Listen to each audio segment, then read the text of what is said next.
must get past it. Bill O'Reilly noted the Epstein saga could really hurt Trump's credibility. He writes the Justice Department does have information, and Attorney General Pam Bondi as well as Attorney General Merrick Garland should both answer general questions about the investigations. It's their responsibility to do that. President Trump should order it. Bill with us now, host of the No Spin News on BillO'Reilly.com, author of the upcoming book, Confronting Evil, Assessing the Worst of the Worst. Bill's content on YouTube.com/Bill O'Reilly. Bill, it is good to see you. As always, I don't think Donald Trump has any power over Merrick Garland, but who exactly should he order Pam Bondi to answer questions from other than you and me? The press. I mean, just hold a press conference and invite the former Attorney General Garland. If he doesn't come, put an empty chair there with his picture on it, because Garland had the information that the Trump people have for 4 years. This is more of a mystery than it is a crisis. I disagree with the word crisis. I don't think it's a crisis for the country. It might be a political detriment to the Republican Party and Donald Trump, but it's not a crisis for the country. There's no evidence that there's any cover-up of a pedophile ring or any of that. And without such evidence, it just becomes a curiosity. But it is a dangerous situation because Americans are starting to lose credibility with the Justice Department. And many millions of Americans believe fix is always in for the rich and powerful. It's always in. And they were hoping that President Trump would blast that. And now the president he's not doing anything actively. But certainly he could order Pam Bondi to have a press conference and in general terms tell the folks what the Justice Department knows, what they found out. Now, my reporting says it is not Pam Bondi who's making any decisions at all. It is the Assistant Attorney General, Todd Blanche. Do you know that name? Sure. Todd Blanche? Yeah. So he was Trump's lawyer in the New York City stuff. And Trump really trusts him. And he has far more access to Donald Trump than Ms. Bondi does. And from what I'm being told, I believe it's accurate, Blanche has basically said, look, if we give out too much specific information, we're opening a lot of doors here that our opponents are going to run with and make things up and take out of context, which is absolutely true. But to guard your flank, you have to respect your supporters. And your supporters, most of them want a pretty good idea of what the Justice Department knows. Does that make sense to you? It does. I don't believe it. Because the reporting a couple of days ago, well, a few things. One, I didn't say it was a crisis for the country. I said it was a political crisis for Donald Trump. But number two, I think what you're saying is a little different than what you said last week, because last week you were saying the reason that this isn't being released is because Trump, who is the president, he has absolute authority here, was worried that by releasing all of the names, the client list that Pam Bondi said she had and now somehow says doesn't exist, that it would be guilt by association, right? If you were associated with Epstein, everyone then was going to have to prove they were not a pedophile. That, to me, though, is very different than what you just said about Todd Blanche, number one. But number two, there's no journalist in the world that should accept that. So you're saying there's Trump friends. You're saying there's Trump friends. I use the word general, okay? Because I assume that people watching last week on this program remember what I said, and I wrote it on BillO'Reilly.com, that you cannot give out specific names because those people would be damned. The media would run wild with it, not put it into context. You can't ruin lives like that. I didn't think I had to restate that. So then why did Pam Bondi say she was going to release it? Why did Pam, why did Trump run on releasing everything? I have no idea. That is the mystery. Why did Pam Bondi say, I have a list on my desk and I'm looking it over and we're going to release it? I don't know. Would you have accepted? But I know someone in the administration doesn't want that to happen. Right. Now, the president told me face to face that he has to be careful for the reasons that we just stated. Would you have accepted that if you had lunch with Epstein, Yeah, would you have accepted that explanation from ruin? Would you accept that explanation from Obama or from Biden or from Bill Clinton saying, hey, no? Of course I would. Oh, come on. What? You're out of your mind. Of course I'd accept it because it makes perfect sense. You don't destroy people's lives unless they're under federal investigation. Right, so if we trust, but that's not what the promise was during the campaign. The promise was to release everything. And furthermore, if people trust the president, as I think you say, hold on, let me ask the question. Donald Trump didn't say he was going to release everything about the Epstein files. You're going to have to back that up. You got something on that? Let me hear the soundbite. I thought it was he didn't say that. He said it at every single rally. But let me just say, okay, just hear me out. He did not say that specifically about the Epstein case. Okay. Let me understand this, though. If Trump is going to release anything, why couldn't Pam Bondi say, if people are going to trust Donald Trump and they should trust the government, to say, look, I don't know. Here are the Epstein files. Hold on. Here are the Epstein files. And yes, there's a lot of names. And by the way, we've investigated all of them and we have cleared all of them. None of them have engaged in wrongdoing. Somehow, something about this, and I think what you said in the first part is actually what makes the most sense. This is a mystery. There's all sorts of explanations flying around and justifications, but there aren't any real answers.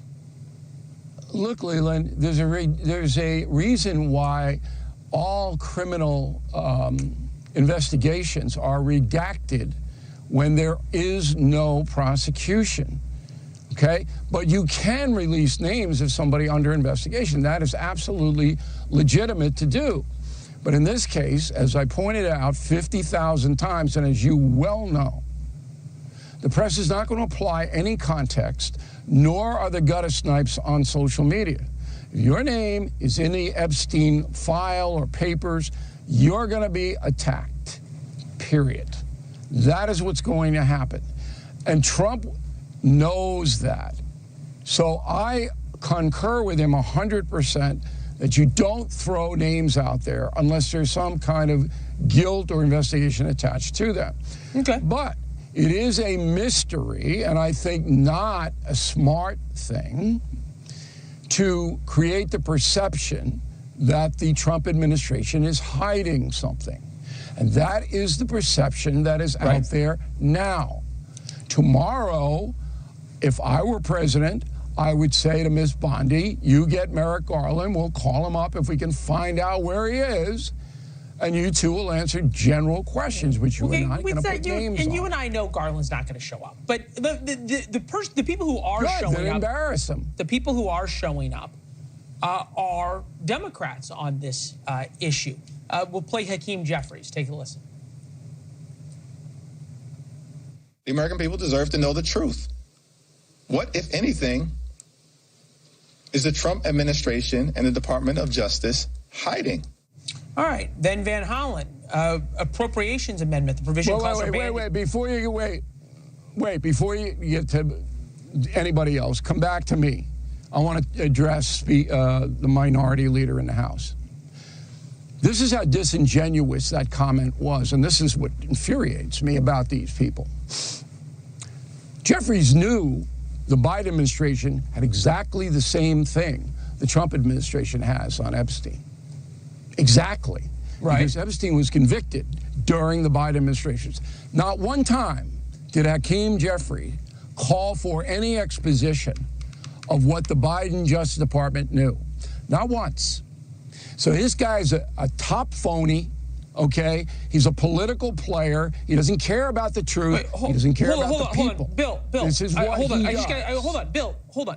You said Epstein was convicted during the Biden administration. Epstein committed suicide during the Trump administration. Yeah, so? How is he convicted? How do you convict Epstein a guy who's dead? Was convicted in I believe, okay, under Merrick Garland's Justice Department. That could be. Am I wrong on that? I don't think so. And then he was incarcerated, and then he committed suicide. Okay. The suicide thing is bull. I know the New York coroner's office very, very well. There's no way those people in there put a phony report about a suicide. No way. Impossible. And it's not hard to ascertain whether you committed suicide. I think this is important. Bill, I think this is important. He was arrested in 2019, and he committed suicide in 2019. He died August 10th of 2019. So the Biden administration was not involved in a conviction or a trial of him. They were in of Ghislaine Maxwell. Okay. And that's a good point of clarification. But he was arrested and indicted under Merrick Garland. No, under Trump. Who had all of the information. Epstein was arrested, indicted, and committed suicide under Trump. In 2019, Trump was president. Merrick Garland was not the attorney general. Okay, I stand corrected. So 19, that came in the first Trump administration, correct? Yeah, and Bill Barr was the attorney general. Bill Barr was the guy who ordered the investigation into the suspected suicide. Right. But then for 4 years, did you hear Hakeem Jeffries say, I want to know all the things that happened? No, but I heard, well, hold on, but I heard, maybe we're onto something here, because I heard Donald Trump say that. And now Donald Trump, that he's in power, is the guy saying, we don't want to know anything. You're going to have to find that soundbite, because what Trump was saying was, we want transparency. We want to throw out all of this Which stuff is exactly what Hakeem Jeffries was saying. Hiding. But Jeffries, and that's a good point of clarification, but he was arrested and indicted under Merrick Garland. No, under Trump. Who had all of the information. Epstein was arrested, indicted, and committed suicide under Trump. In 2019, Trump was president. Merrick Garland was not the attorney general. Okay, I stand corrected. So 19, that came in the first Trump administration, correct? Yeah, and Bill Barr was the attorney general. Bill Barr was the guy who ordered the investigation into the suspected suicide. Right. But then for 4 years, did you hear Hakeem Jeffries say, I want to know all the things that happened? No, but I heard, well, hold on, but I heard, maybe we're onto something here, because I heard Donald Trump say that. And now Donald Trump, that he's in power, is the guy saying, we don't want to know anything. You're going to have to find that soundbite, because what are showing up are Democrats on this issue. We'll play Hakeem Jeffries. Take a listen. The American people deserve to know the truth. What, if anything, is the Trump administration and the Department of Justice hiding? All right, then Van Hollen, appropriations amendment, the provision calls for wait, before you get to anybody else, come back to me. I want to address the minority leader in the House. This is how disingenuous that comment was, and this is what infuriates me about these people. Jeffries knew the Biden administration had exactly the same thing the Trump administration has on Epstein. Exactly. Right. Because Epstein was convicted during the Biden administration. Not one time did Hakeem Jeffries call for any exposition of what the Biden Justice Department knew. Not once. So this guy's a top phony, okay? He's a political player. He doesn't care about the truth. He doesn't care about the people. Hold on, Bill. This is what hold on. he does. Hold on, Bill. Hold on. You said Epstein was convicted during the Biden administration. Epstein committed suicide during the Trump administration.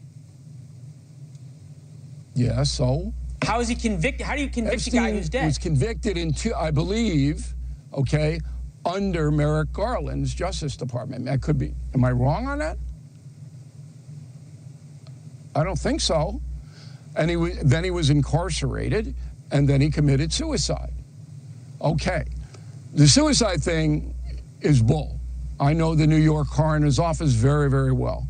There's no way those people in there put a phony report about a suicide. No way. Impossible. And it's not hard to ascertain whether you committed suicide. I think this is important. Bill, I think this is important.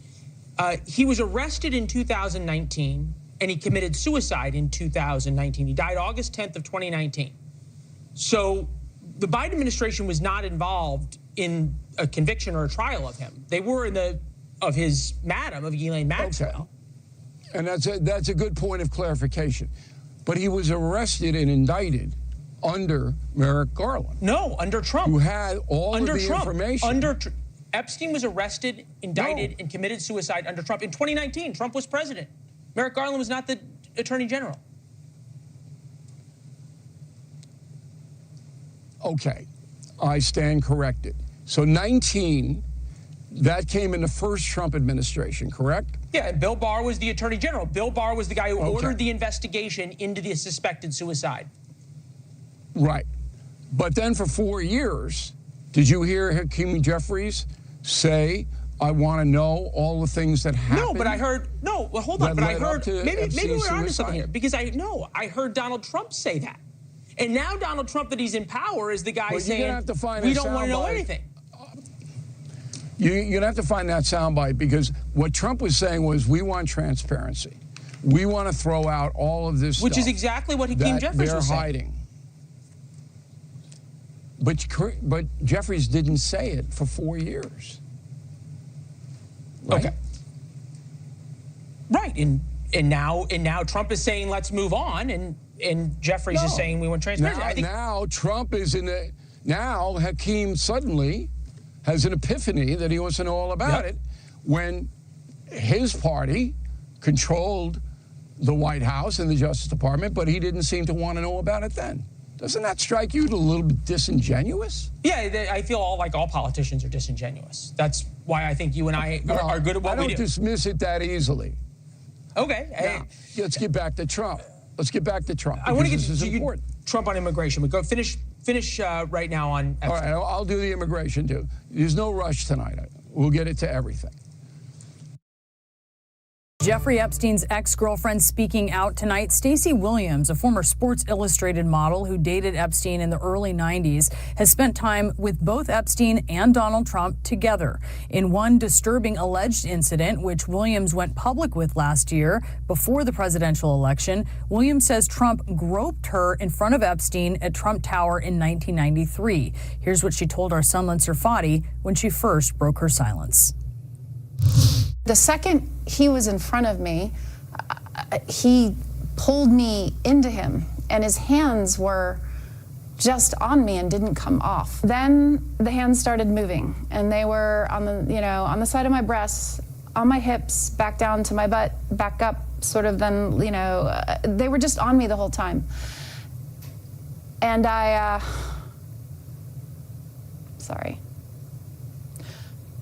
froze. Williams also claimed that Epstein and Trump looked at each other and smiled during the alleged incident, which Williams says she now believes was coordinated and, quote, some kind of weird, twisted game. Trump denied Williams's allegations through his campaign at the time, which said in part, quote, it's obvious this fake story was contrived by Kamala Harris's campaign. And Stacey Williams is out front now to speak out for the first time since the uproar over Trump's handling of the Epstein case. Stacey, thank you so much for joining us tonight. As you know, Epstein is dominating the news once again, and his relationship with Trump is under scrutiny. While you were dating Epstein, can you tell us how close these two men were? They were best friends. I dated Jeffrey for a period of more or less, I think about 4 or 5 months. And the only friend that he would mention every time we saw each other or had a phone conversation was Donald, and he would share a lot of anecdotes. I have plenty of anecdotes. And yeah, they were very close, and they were up to no good. And how did Epstein talk about Trump? Sort of what was the quality of those anecdotes and how he described him? Well, there was a time when he mentioned that he had to check in on him because he was unwell and very upset about something that had happened. I remember because he was late to pick me up, and he was explaining why he was late. They were just, it was such a long time ago, but it was just that was his bro, that was his wingman. It was clearly, I'd hear about Ghislaine and I'd hear about Jeffrey. And I met Ghislaine in his house. She would come wafting in and out, the home in New York. So he was clearly just someone that he talked about all the time. And again, I really I met Jeffrey the second time and we started dating based on the reintroduction that happened at the Plaza Hotel at a Christmas party in 1992 that Donald Trump threw. And they were very, very close. So let's talk about this incident, alleged incident in 1993, where you say that Trump groped you in front of Epstein. I do want to note that CNN has spoken to 3 friends of yours who confirmed that you told them about this alleged incident over past decades. Can you tell me more about what happened that day and particularly how Trump and Epstein interacted? Yeah, and before I get into the details of what happened, which, obviously I told you guys and I've shared with multiple outlets, the specifics of the assault that happened, I want to point out that I was polygraphed before I did all this by one of the most renowned examiners in the world. Michael Wolff has hundreds of hours of interviews with Jeffrey Epstein where Jeffrey confirmed to Michael what the two of them did to me long before I came out and told you all of this. So those are 2 critical data points that you need to have, and now I'll walk you through what happened. I was dating Jeffrey. He was always talking about Donald. It was his bestie and everything, and he was joking about how Donald thought I was hot and Donald thinks I'm this or whatever, wants to talk to you. And he was telling me this as we were taking a walk down Fifth Avenue one day. And he said, let's stop in and see him at his offices. So we went up to his office in Trump Tower, and within a couple of minutes, Donald was outside of his door, and his hands were all over me. They were on my breasts, they were on my butt, they were on, my hips, up and down, while the two of them just kept having a normal conversation. I don't remember exactly what was in the conversation. Again, this was, we're talking 90, this is 93 now. It was something about, it was irrelevant. It was like, oh, Stacey's career's on fire. She just did Sports Illustrated again, blah, blah, blah, blah, blah. And they were back and forth, smiling and grinning and carrying on a conversation while Donald ran his hands all over me. And, when that happens in broad daylight in someone's office and an assistant's walking back and forth, you're in shock. If it happens in a dark alleyway, right, you defend yourself. But when it's hidden in its brazenness like that, which is Donald Trump's forte, you go into shock. So I froze, and it was over and very quickly. It was a few minutes, and then we got back in the elevator, and Jeffrey's energy had changed. He was like seething. He was enraged. He wouldn't make eye contact with me, and then we got out on the street on Fifth Avenue, and he looked at me and he just started yelling at me, saying, "Why did you let him do that?" And he was so enraged. And then I remember thinking, like, why did I? I felt like I was coming back into my body at that moment, and I was confused. So that's the story of the assault. And I do just want to note, Stacey, that Trump has denied these allegations, which you are well aware of. And I know at times you've referenced videos which we have not confirmed the existence of. But I know that you felt that this was coordinated later when you looked back on it. What was it that made you draw that conclusion? Well, I was sort of known in the industry for being somewhat combative with, photographers who would expose themselves or do inappropriate things, or even guys who would touch or harass on the streets. And Jeffrey was aware of that. And I think he was excited. I think the gist in my mind, given what he knew and the way it played out, was, hey, I'm going to deliver this person to you who's actually not going to let you get away with what you do. And I did, because I froze. Like I said, when it's hidden in its brazenness like that, you freeze. And, he's a master of that. So, I mean, he talked about it, right? He talked about pussy grabbing on the Access Hollywood tape. And tonight, if you're aware, President Trump has filed this libel lawsuit against the Wall Street Journal over its reporting that there was this note bearing Trump's name as a signature and an outline of a naked woman that was included in a 50th birthday album for Epstein in 2003, a note that also depicted an imaginary conversation between the two men. And part of it reads, quote, Donald saying, we have certain things in common, Jeffrey.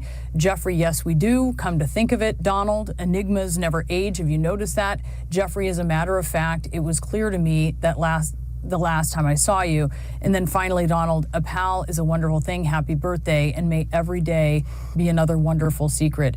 Trump called that letter fake. He said it was out of character for him because he never wrote a picture or drew a picture in his life. Wrote a picture, I think he said. No, it's not his kind of language.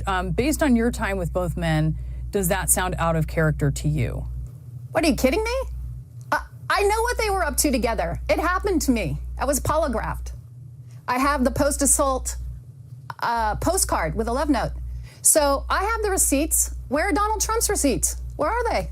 I know what they're up together, and I know what that means. It's very clear. It wasn't baking or fishing. Well, Stacey Williams, I really appreciate you taking the time to speak with us tonight. Thank you so much. Thank you.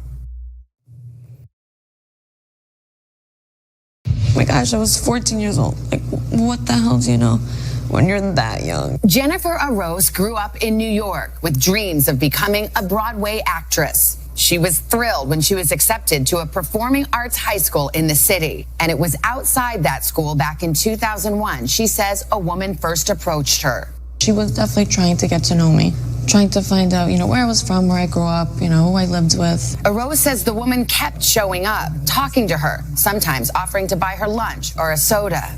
The first time she brought up the name Jeffrey Epstein, how did she describe him to you? He was just a great guy. He's just saying, he's helped me. I've struggled. She was similar to me. Did she say he could help you with your career? That was a big part of it. And when you think of her now, you used the phrase, you said the recruiter. You felt like she was looking for someone for him. 100%, yeah. Arose says the recruiter brought her to Epstein's townhouse, just blocks from the school. When you first met him, what did you think? What did he say? Very nice. Basically saying that, he's heard a lot about me. The recruiter was talking such nice things. Arose says she was served wine in Epstein's kitchen, and they talked. When she left, she says she was given $300 and was repeatedly invited back. The secretary would contact me and say, are you free? Can you come by? Epstein would like to see you. She became familiar with the eccentricities inside Epstein's home. There was a lot of artwork that had insinuated nudity with women. And I remember suggestive? Very suggestive. We had a bathtub that was kind of opened, and there was prosthetic breasts that he could play with while he was taking a bath, I guess. It was very odd. And the painting that was literally right the massage table would be here, and this painting would be right here. And it was a very pretty naked woman, and he used to always say that I look like her. She says after a few weeks of visits, she was escorted alone to what she says Epstein called his favorite room in the house, the massage room, and things turned physical. In that moment, it didn't... At that moment, yes. Strange to you. But at the same time, I was scared, too, because I didn't know if he would get angry, so I kind of just followed. I would have just my underwear on, because that's how he liked it, so. And I would just get massages back, and then he would potentially later on turn over and play with himself. And he would also when I would play with his nipples. He used to get turned on by that. And then he would finish himself off, and then that would be the end of it. And he would still give me the $300, and normally I would either get it from the secretary, would leave it in a drawer in the massage room.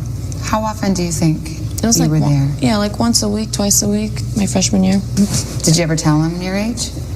I told the recruiter, I've mentioned it in front of him, yes. You're 14 years old? Yeah, he knew very well my age. You know exactly, who he was hanging out with, I don't think he cared. When Arose turned 15, she says things took a turn. Just take your underwear off and get on top. And I said I didn't want to. And he, very forcefully kind of brought me into the table, and I just did what he told me to do. I was really scared. I didn't necessarily think that he was, going to rape me. Did he hold you there? Yeah. No question in your mind, he knew you did not want that to happen. Oh, yeah. No, he definitely, yeah. There was no way. I was like, I don't want to say I was screaming or anything of that nature, but I was terrified, and I was telling him to stop. Please stop, you know? And did he? No, he did not stop. He had no intentions of stopping, and that's what he wanted. That's what he got. When you left there, you never went back?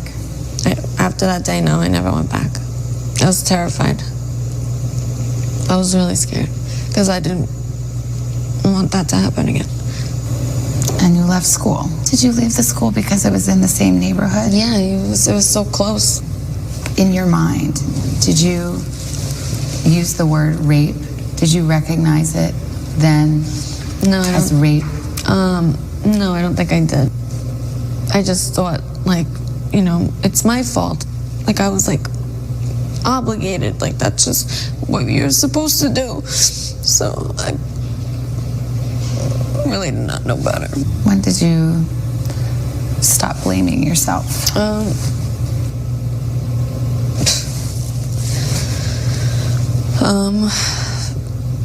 It was a long time, really.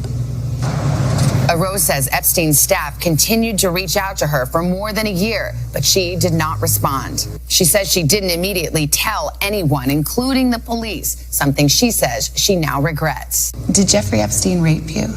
Yeah, no, he raped me. Forcefully raped me, but knew exactly what he was doing. And I don't think cared. What hurts even more so is that if I wasn't afraid to come forward sooner, then maybe he wouldn't have done it to other girls. I feel really guilty. To this day, I feel really guilty. Rose says she suffered from crippling anxiety, depression, and panic attacks for years until she finally confided in her mother, her then boyfriend, and 2 close friends. 3 told NBC News that she first told them about her interactions with Jeffrey Epstein a decade ago, the 4th about 6 years ago. Have you ever tried to reach out to prosecutors and tell this story? No, I did not. I was just too scared. I didn't really want to go, you know, public with it. You intend to file a lawsuit. What would you say to those who say a civil suit, lawyers, this is about getting money? You know, he hurt me badly. I prefer not to go through this. So, you know, this is one way for me to get justice. What does it take to find the courage to speak and tell your story? It's a lot, even though maybe I don't look it because I'm so sad, but also happy tears because I'm able to, you know, let myself go of this burden. I feel brave, I feel strong, more than ever right now.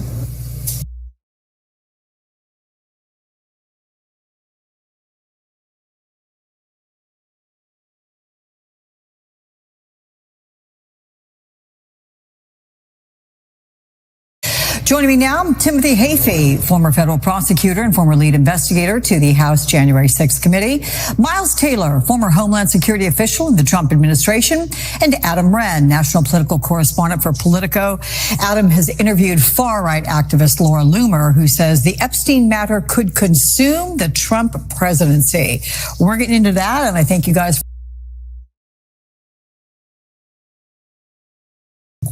Quell, if he can, the MAGA outrage.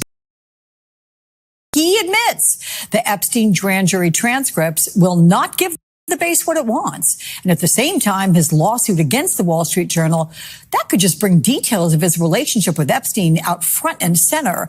And you heard us play what Alan Dershowitz said. Do you envision a scenario where Ghislaine Maxwell is given use immunity to testify in Congress? Yeah, Alex, impossible to tell what this Justice Department or this White House will do with respect to this story. To me, this reveals the stark difference between the standards by which politicians make statements versus the standards by which lawyers do. There has been talk for years about some conspiracy, some sex trafficking cabal. Prosecutors in the Department of Justice can only talk about facts and evidence. So to the extent there's a desire by the president or others to compare what politicians have said to the facts and the evidence, complete transparency and revelation will be important. But whether or not they do or don't, look, I would be not speaking as a lawyer, trafficking in facts, able to give you any prediction about where this is going. But I'm curious, just gut reaction here, given the fact that you worked on the January 6th hearings, would that hearing potentially be a bigger spectacle?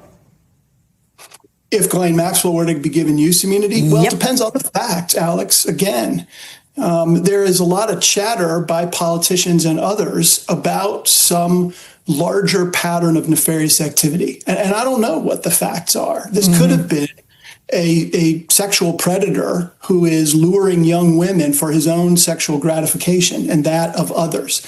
Does that meet the standard of this deep state conspiracy that we've been hearing about for years from some folks on the right? Maybe the attention paid to Ghislaine Maxwell would be tremendous, but I'm not sure what the facts are, right? And the facts govern, not political rhetoric.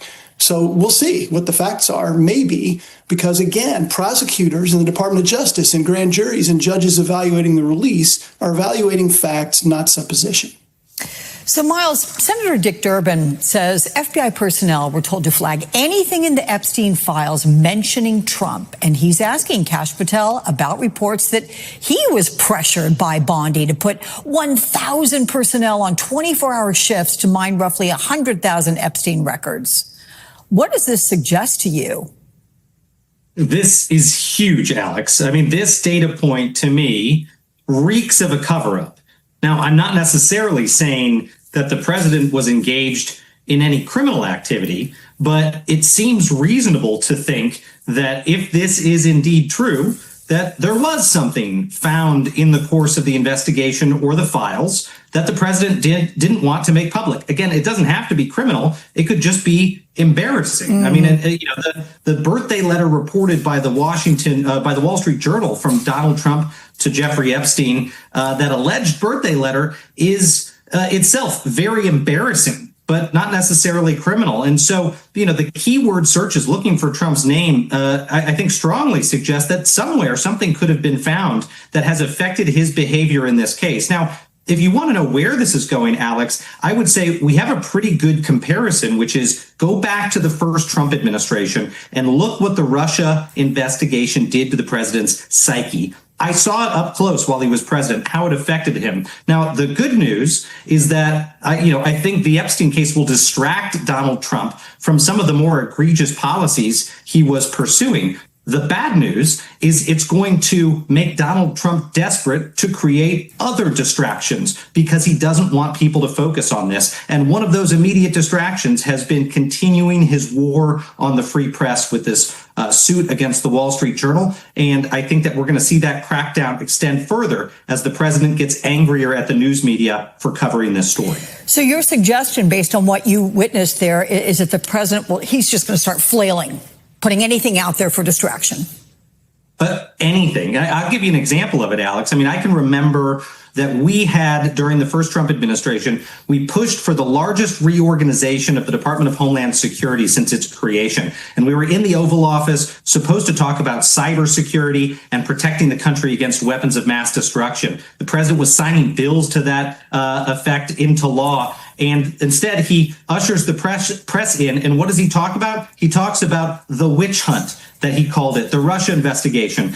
This is the new witch hunt. When the president is supposed to be focused on national security and protecting the American people, he's going to be obsessing about the Epstein investigation and obsessing about getting revenge against the people who've shown a light on his involvement. I'm just going to mind this one more second with you. Just your observation, when he's doing that, does he know what he's doing? Is it intentional, or is it just as if he's just speaking anything that comes to mind?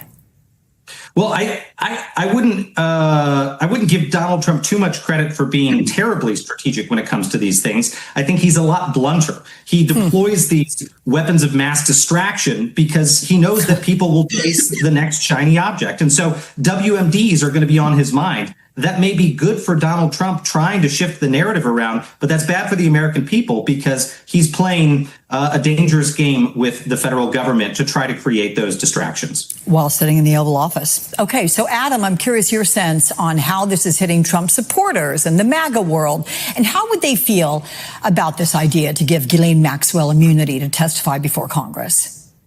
Well, when I spoke to Laura Loomer a number of times this past week, she was adamant that this is essentially, threatening to consume his presidency. And we're already seeing some of the infrastructure in terms of events looming in the future taking place where that will happen. We have the discharge petition in the House where it's possible that in a symbolic gesture, the House could vote to have all of the Epstein files released. And so that is looming out past August already. That takes us another 2 weeks deeper into this. And so, and essentially you also have the Wall Street Journal suit happening, which promises to make this continue being a story. And so her contention is that this is, as Miles said, very similar to Russiagate in the fact that it's going to take weeks and months of his presidency. And I think his supporters would be happy to see Ghislaine Maxwell testify on this and let the chips fall where they may.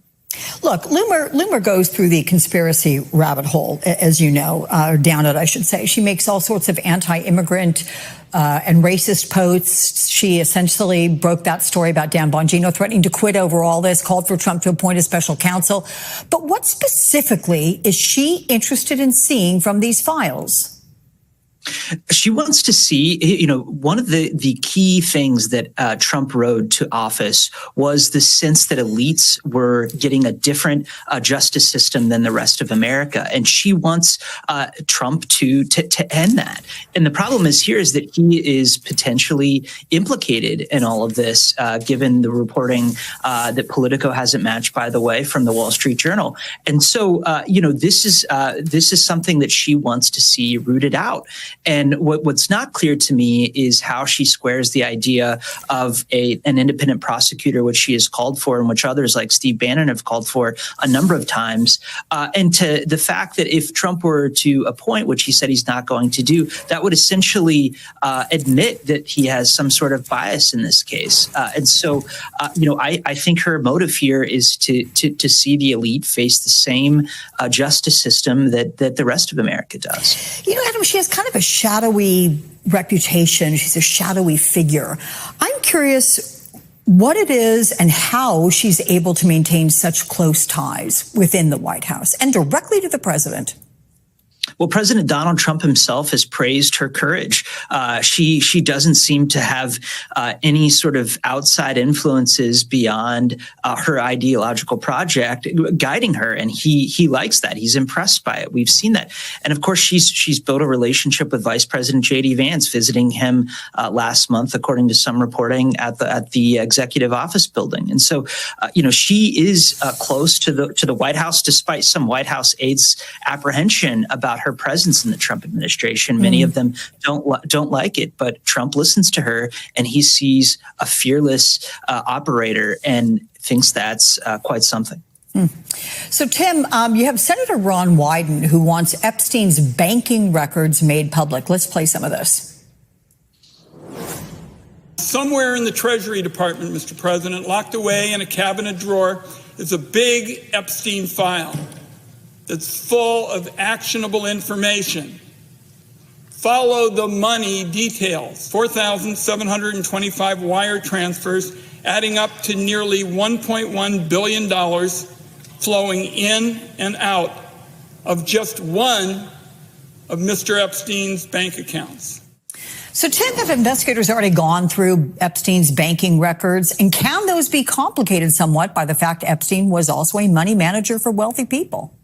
Yes, absolutely, Alex. It's unclear how much of that information, assuming that it exists, has already been reviewed or has it somehow been suppressed. And this complicates the public desire for transparency, because if there's an ongoing investigation, then it is problematic to release grand jury testimony or to call a witness to a public congressional hearing with use immunity.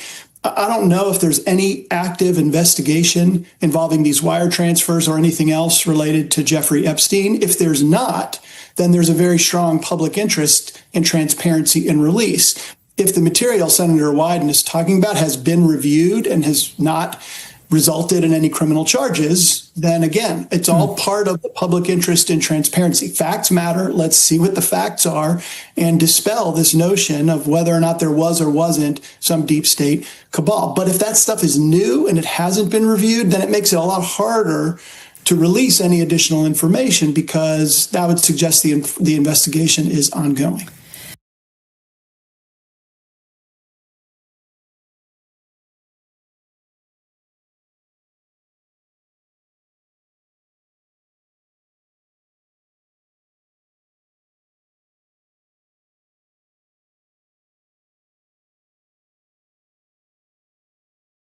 The Monday morning headlines say it all. Prince Andrew's attempt to explain his friendship with accused sex trafficker Jeffrey Epstein backfiring. You've been on his private plane. Yes. You've been to stay on his private island. Yes. You've stayed at his home in Palm Beach. Yes. The Duke of York generating a new wave of questions in what has become a sea of speculation surrounding his ties to Epstein. Prince Andrew denied he ever saw his former friend with underage girls in a pointed and detailed interview with the BBC. Do I regret the fact that he has quite obviously conducted himself in a manner unbecoming? Yes. Unbecoming? He was a sex offender. Yeah. I'm sorry, I'm being polite, in the sense that he was a sex offender. Queen Elizabeth's son, who is 8th in line to the throne, was specifically asked about his 2010 visit to Epstein's Manhattan mansion after the financier pleaded guilty to soliciting minors for prostitution. Now, I went there with the sole purpose of saying to him that because he had been convicted, it was inappropriate for us to be seen together. Despite ending their friendship, Prince Andrew admitted he stayed with Epstein for 4 days. You were staying at the house of a convicted sex offender. It was a convenient place to stay. Prince Andrew linked to Epstein in a 2015 defamation lawsuit against Ghislaine Maxwell, Epstein's one-time girlfriend. The lawsuit was filed by Virginia Roberts Giuffre, who, according to court filings, alleges Epstein directed her to have sex with the royal on 3 separate occasions when she was a minor. Giuffre speaking exclusively to Savannah. Prince Andrew, of course, denies that this ever happened. He denies that it ever happened, and he's going to keep denying that it ever happened. But he knows the truth, and I know the truth. Echoing his repeated denials of the allegations, Prince Andrew says he has no recollection of even meeting Giuffre. I can absolutely categorically tell you it never happened. Giuffre claimed one of the alleged sexual encounters happened in March 2001 after dancing with the prince at a London nightclub. She was very specific about that night.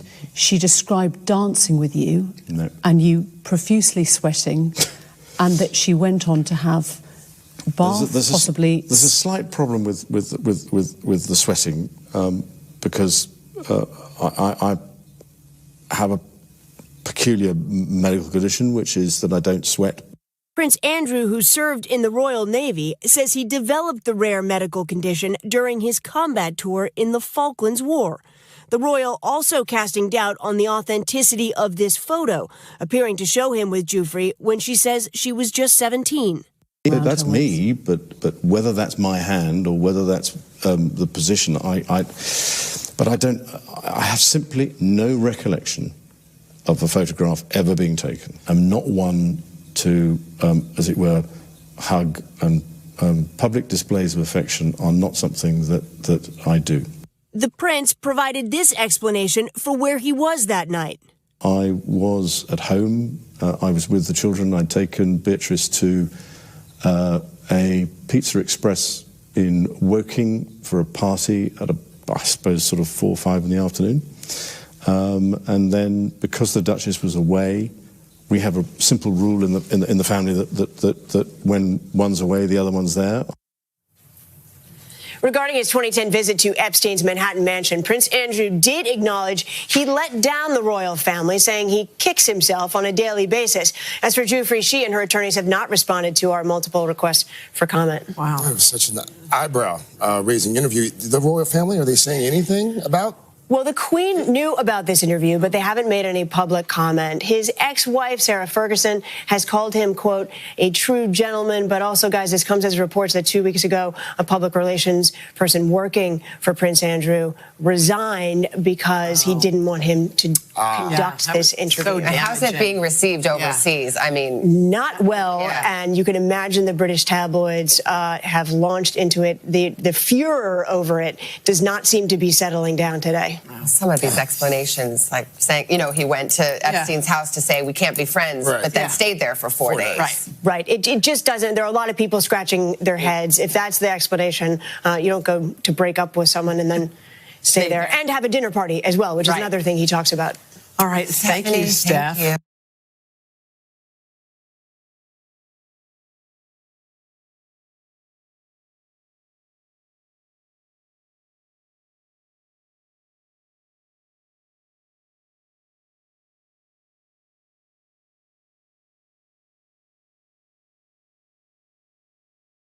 This woman is one of the earliest women to accuse Jeffrey Epstein of misconduct. She says no one would take action.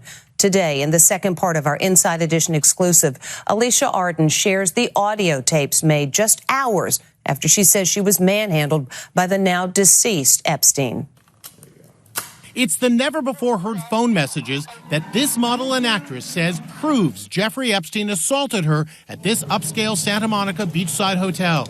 Alicia Arden is sharing the compelling evidence with Victoria Ricano. I just came out of the hotel for meeting Jeffrey. I didn't expect that I had to be in a bra and underwear in front of him in the hotel room, and then he was touching my butt. And then he got actually a little mad that I put 2 heads in my bra.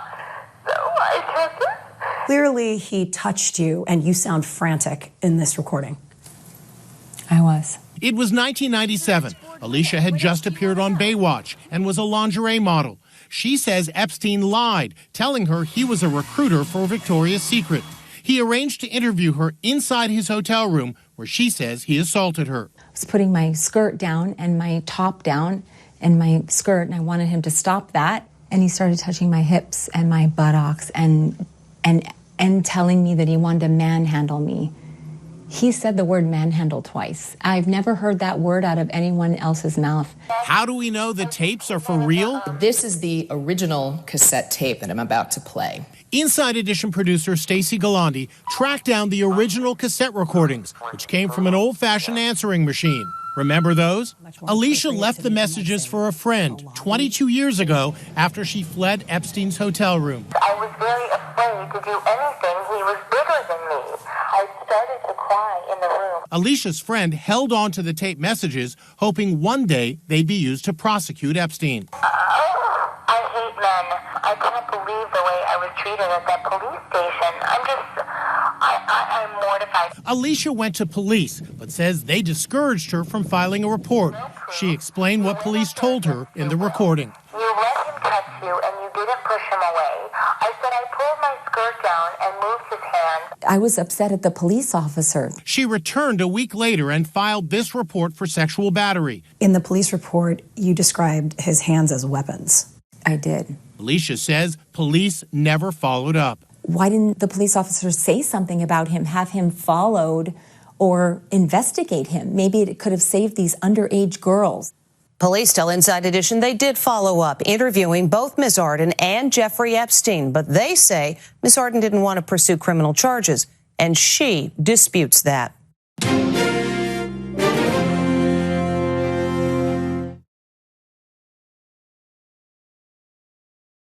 I mean, it struck me that probably the most incendiary part of the last few weeks in relation to this was when Elon Musk had his massive falling out with President Trump.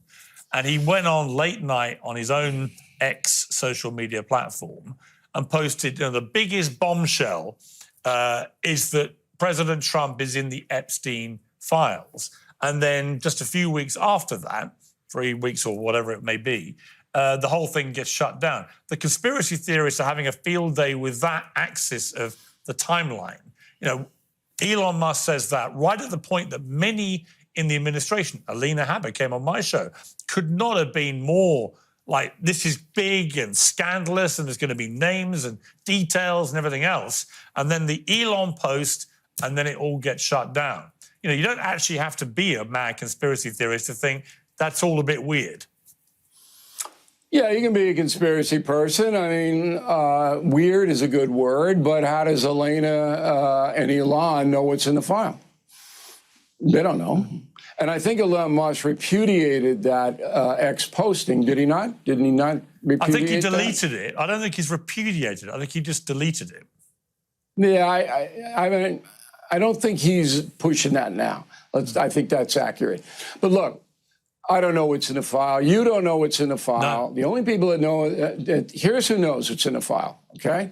The FBI chiefs under Biden and Trump, they know, okay? Merrick Garland, he knows. Bondi knows, okay? And you would assume Biden and Trump themselves know what's in the file. If it is a file. Might not be a file, might be a page of paper, might be 100 pages of paper. That's it. So to me, as a journalist, anybody else commenting on it is a bunch of hooey. They don't know. And they're just trying to stoke it up. You know, Piers, you've been in the game long enough to know how much money conspiracy people make. Oh, sure. I mean, I wrote Killing Kennedy and knocked them all out of the box. But people made millions of dollars on these harebrained, this person killed JFK, you know? And then when I got the primary source material from the FBI, and just said, this is what it was.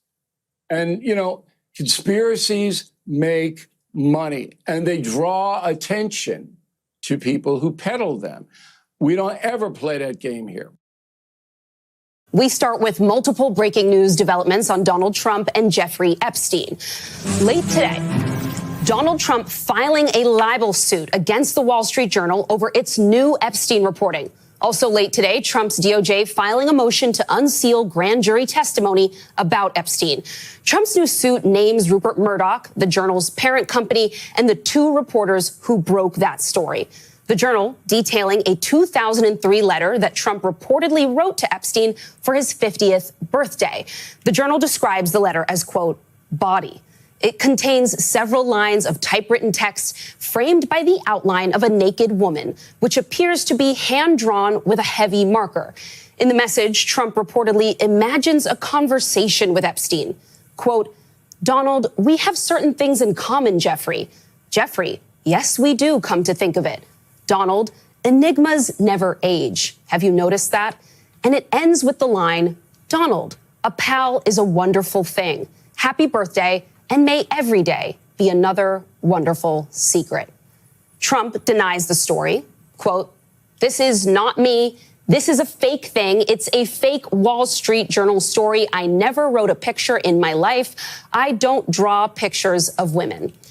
As for Trump's Attorney General Pam Bondi, late today, she filed a motion to unseal grand jury transcripts. But the process could take weeks. And as the Post reports, even if released, the material would constitute only a fraction of the evidence and investigative material that the FBI amassed during its years-long investigation. Critics pointing out it looks like Trump is trying to stall and dodge rather than actually reveal critical information. Greg Sargent in the New Republic writing, quote, Trump's only way out of this is to seek full release of the Epstein files. But he won't, and he can't explain why he won't. The more he calls for meaningless releases that don't provide real transparency, the more he will stoke conspiracism, and the more he'll appear in on the elite cover-up. Trump today getting hit with more questions. Mr. President, why not go further than just unsealing this? Mr. President, could you send that letter? Release the full files. Christy Greenberg, MSNBC legal analyst and former deputy chief of criminal division for the Southern District of New York, and Lisa Rubin, MSNBC legal correspondent, join us tonight here at the table. Thank you both for being here. Christy, I want to start with you and this lawsuit. Trump going after Rupert Murdoch, the reporters behind this story, filed in Florida.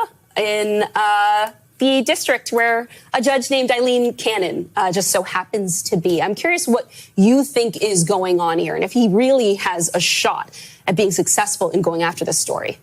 Well, if he's before a Judge Cannon, he's got a shot. But putting that aside, I mean, look, the Wall Street Journal knew this was going to happen. There had been communications days before this story broke where he was threatening to sue. So this can't be a surprise to anybody that he managed to follow through with it.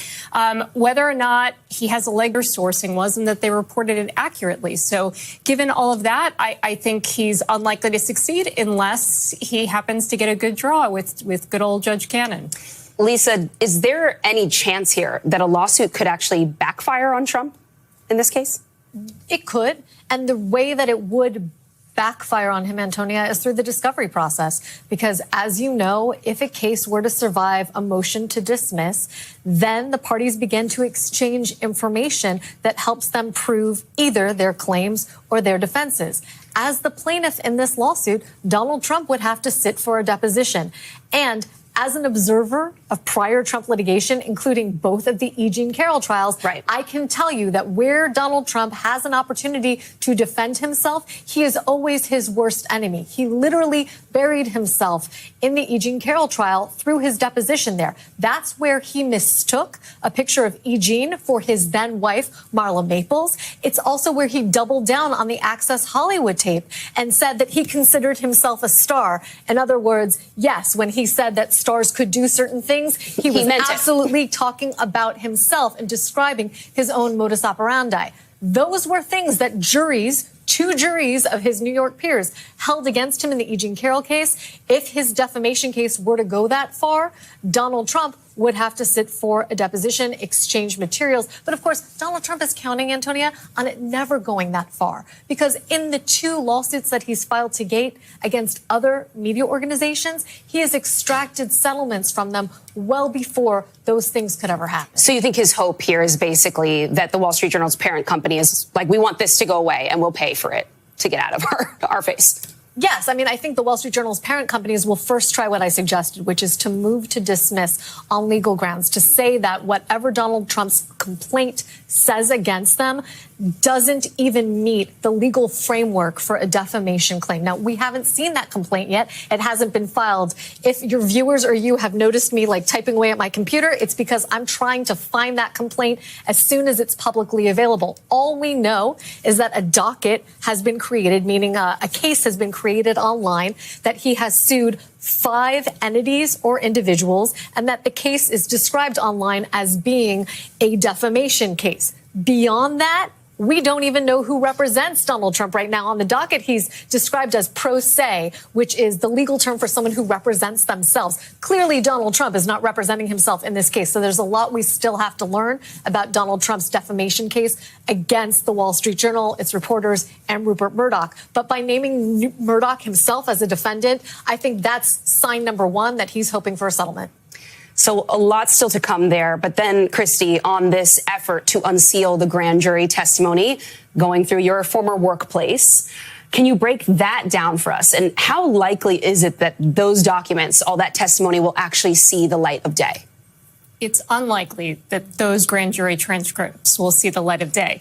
The reason why is grand jury proceedings are in secret. Those are the rules. You have to have a reason to be able to say why it shouldn't be secret. It's some kind of law enforcement reason, an ongoing case. You're helping other kinds of law enforcement agencies, right? Here, the interest is public is interested, and the public could be interested in a lot of different cases. That's not alone enough to get a judge to unseal grand jury transcripts. So I don't think they will succeed here. Where they may succeed is getting some of the information that had already come out at trial, information that's already been public in other areas, or if certain people whose testimony is in those transcripts, if they would agree and not put up a fight to it. But I mean, the other thing to take a step back, even if any of this were to be public, this is grand jury testimony where the prosecutors went in and said, here's our evidence against Epstein, here's our evidence against Maxwell.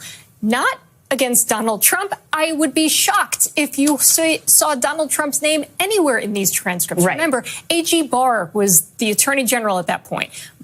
even listing Donald Trump as individual one in that indictment was a huge battle. There's no way he's getting dragged into Epstein and Maxwell grand jury presentations. So he's not a part of this, and he knows that. So even if he were to lose with the judge and this gets unsealed, he's fine. It's not implicating him.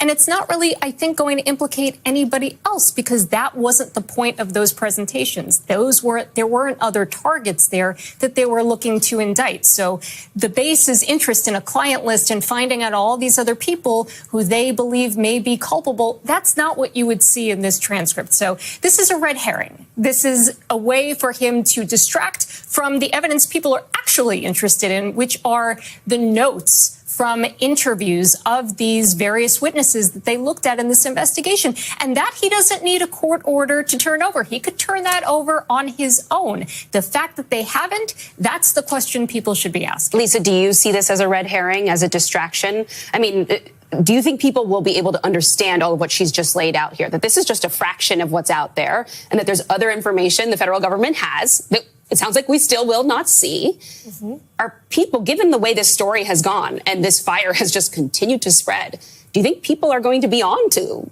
what she's just laid out there? Well, I think our viewers will, but the larger populace that is calling for the release of these files, I'm not sure that they will, because they'll see this as a sign that Donald Trump is trying to be more transparent and trying to let the information be free. But for this terrible federal judge, there's a judge in the Southern District who oversaw the Epstein case, who I know, as we sit here tonight, is maybe days away from being demonized by this White House as just another radical liberal, Donald Trump hating judge who didn't want to let the administration educate the public about the Epstein files. It plays, Antonia, right into their narrative about judges and the press, as well as into Donald Trump's efforts to protect himself and inoculate himself from the growth of this story. So I have to ask you both quickly. Senator Dick Durbin published a letter today. He said his office was told that FBI agents were instructed to flag any records in which President Trump was mentioned. Is that normal? What does that signal to the two of you? Signals he's running the show, right? Like in the past, pre-Donald Trump, you had an attorney general who was independent and who ran investigations because they were in the best interest of the public and the people. Here, if you're looking for any mention of Donald Trump, why is that? It's clearly to protect Donald Trump, to protect his interests, not because the public may have an interest in knowing that information. And so there has been a lot of questions about this decision, this 180, where, you go from February, where there's a press conference and we're the most transparent administration in history. You go from that to now you're not getting anything. What is the reason for that? How was the decision made? We got a 2-page memo that said a whole lot of nothing. And nobody is really being clear. It was an unsigned memo. We don't know who made these decisions. And this says to me, Donald Trump is the one directing the show.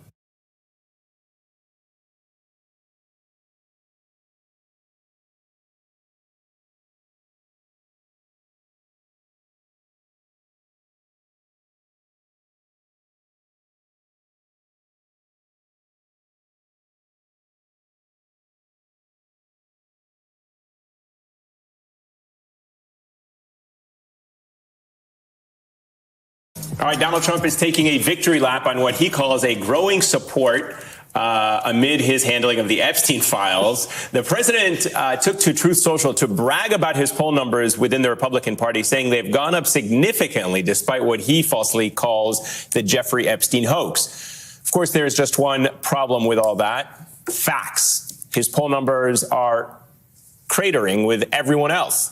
A new CBS YouGov poll shows Trump's approval rating has fallen to 42%, with 58% disapproving of his performance. And speaking of Epstein, that same poll shows Republicans almost evenly split on Trump's handling of the case. Michael Cohen is still with us, and we should note you joined Trump's orbit in 2005 after his falling out with Jeffrey Epstein. What can you speak about your time with Donald Trump as it relates to Jeffrey Epstein, if at all? So actually, I fell into Trump's orbit around 2005, but I became part of the Trump organization as the executive vice president and special counsel in 2007. From the time that I started to the time that I finished in 2018, I actually never heard him mention Jeffrey Epstein at all. I never saw Jeffrey Epstein in the office when I was one of the 10,000 hours in Trump's office doing work with him. I never heard Jeffrey Epstein on the phone or even call into the office. There was no relationship from the time that I started at the org to the time that I left. And so how do you then, when you kind of look at what is transpiring now and the way he's handling it, what do you make of the way he's handling it, the reason why this scandal, if you will, this controversy, this individual has captivated so much attention and raised a lot of serious, legitimate questions? Sure, because that's what they campaigned on. That's what he sold to his MAGA base. He was going to release the Epstein files. He was going to release the Martin Luther King files. He was going to release the John F. Kennedy files. He chose not to.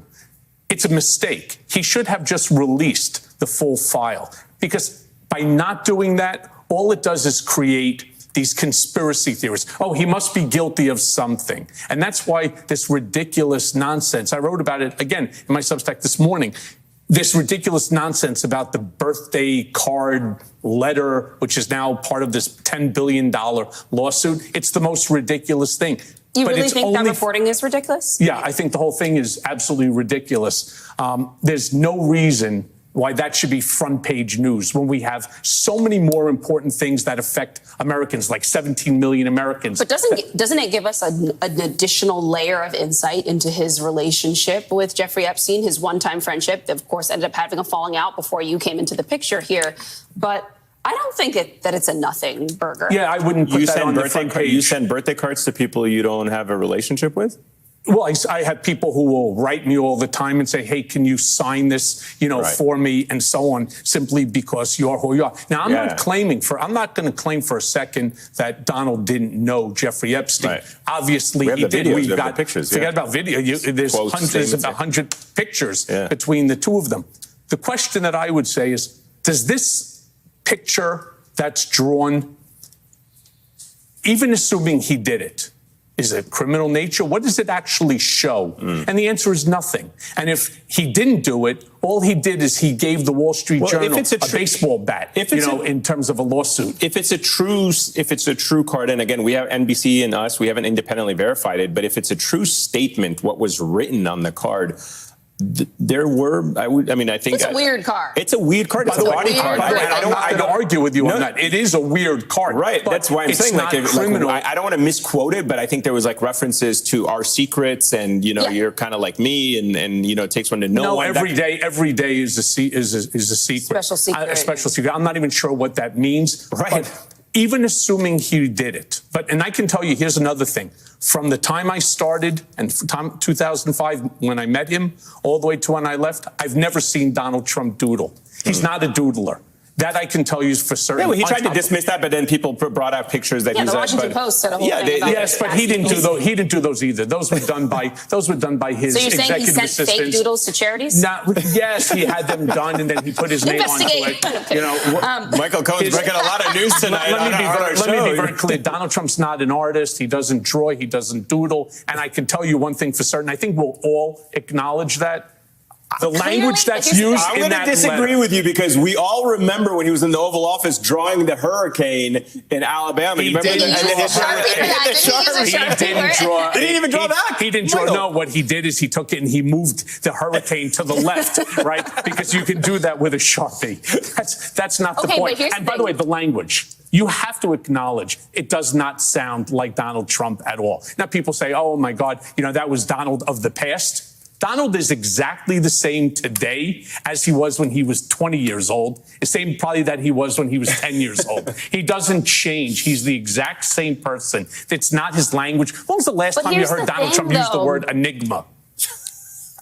Fair enough. I don't know. But the thing is, he clearly thinks this is important because he filed a defamation lawsuit seeking $10 billion in damages in Florida, clearly hoping he gets Judge Eileen Cannon down there. So, there are plenty of things people say about Trump every single day. He isn't going after them for $10 billion in damages. This has spooked him. I think it's fair to say. Yeah, don't forget, he sued me for $500 million in the same court in Miami. I believe, and I believe it wholeheartedly, that Wall Street Journal, Rupert Murdoch, will ultimately settle with Trump. I believe they'll do the same thing that ABC did, the same thing CBS did. They'll make a donation to his presidential library because it's in their best interest. Because say whatever you want, he's still the president of the United States. But attorneys they still say want they the think they'd access. win. Like most of the experts and attorneys that our team that we've spoken to in recent days, they don't think he really has a case here. So why would they settle? Do you didn't have a case against CBS? They said the same thing with ABC and CBS because it's in their best interest. When you start to see advertisers pull away, when you lose the access to the White House, to the Oval Office, to the briefing room, to the Air Force One, they're going to turn around and they're going to realize, you know what? I don't know, maybe a $10 million or $15 million tax-deductible donation to his presidential library is in their best interest. You can't beat the president, especially not one who's willing to use the Department of Justice as he does. It's Sunday night. It's 8:22 p.m. The President of the United States just posted on Truth Social. We're not going to show it, but it's an AI-generated video of him sitting with former President Obama in the White House where he gets arrested. Former President Obama gets arrested while Trump looks on. And then you see a video cut of President Obama sitting in a jail cell. Again, this is what the President of the United States is tweeting or posting on a Sunday night of a former president. And all of this was to the YMCA song. And it makes you wonder, again, you're talking about cognitive decline. And I'm thinking like, that is not, you could say that that's what he's always done. But that is not the sane behavior of a rational human being, certainly the President of the United States on a Sunday night. With all due respect, I have a video in my phone from 2011, 2012, when we hired a fake Obama to sit in the office, and we videotaped it of Trump yelling at him for birtherism and other sort of things. So is this unusual? It's unusual for a president to do something like this, but is it unusual for Donald? Yeah. No. He has an anger. Obama lives rent-free. He lives rent-free in Trump's head. Many people do. He's obsessed with former President Obama. Yeah, many people live in. He despises him because he made fun of him at the Washington Correspondents' Dinner, because maybe he went to Harvard Law, maybe because people actually liked Obama. He had great favorability ratings. So what do? I don't know. Maybe you squish down the guy who has such high favorabilities because you want it for yourself. Is the video just a big joke and a distraction on Truth Social? Or, well, this is a person who, I mean, we just talked about how you said he's been successful in kind of shaking newsrooms down, in exhausting people to the point where they're willing to just, I mean, in a past segment, we talked about what's happening now to James Comey and Brennan. Yeah. So is there some... And you got to wonder whether or not whether it incites something. I mean, his followers out there can see this, and there have been incidents where people showed up to the former president's house. I don't like that the current president is posting a video of a former president in jail and being arrested. Right. I know he didn't like it when they were doing it to him. That certainly bothered. So again, in a rational way, you say, well, why would they then do it to somebody else? Exactly. He thinks it's funny. Yeah.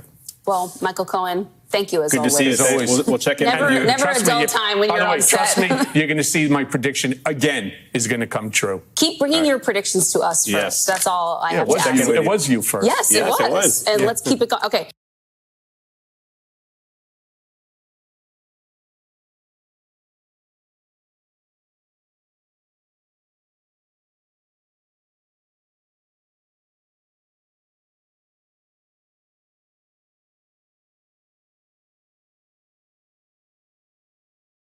Now the focus is on Epstein.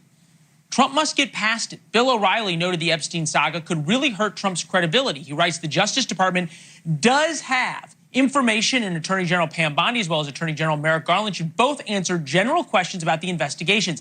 It's their responsibility to do that. President Trump should order it. Bill with us now, host of the No Spin News on BillO'Reilly.com, author of the upcoming book, Confronting Evil, Assessing the Worst of the Worst. Bill's content on YouTube.com/Bill O'Reilly. Bill, it is good to see you.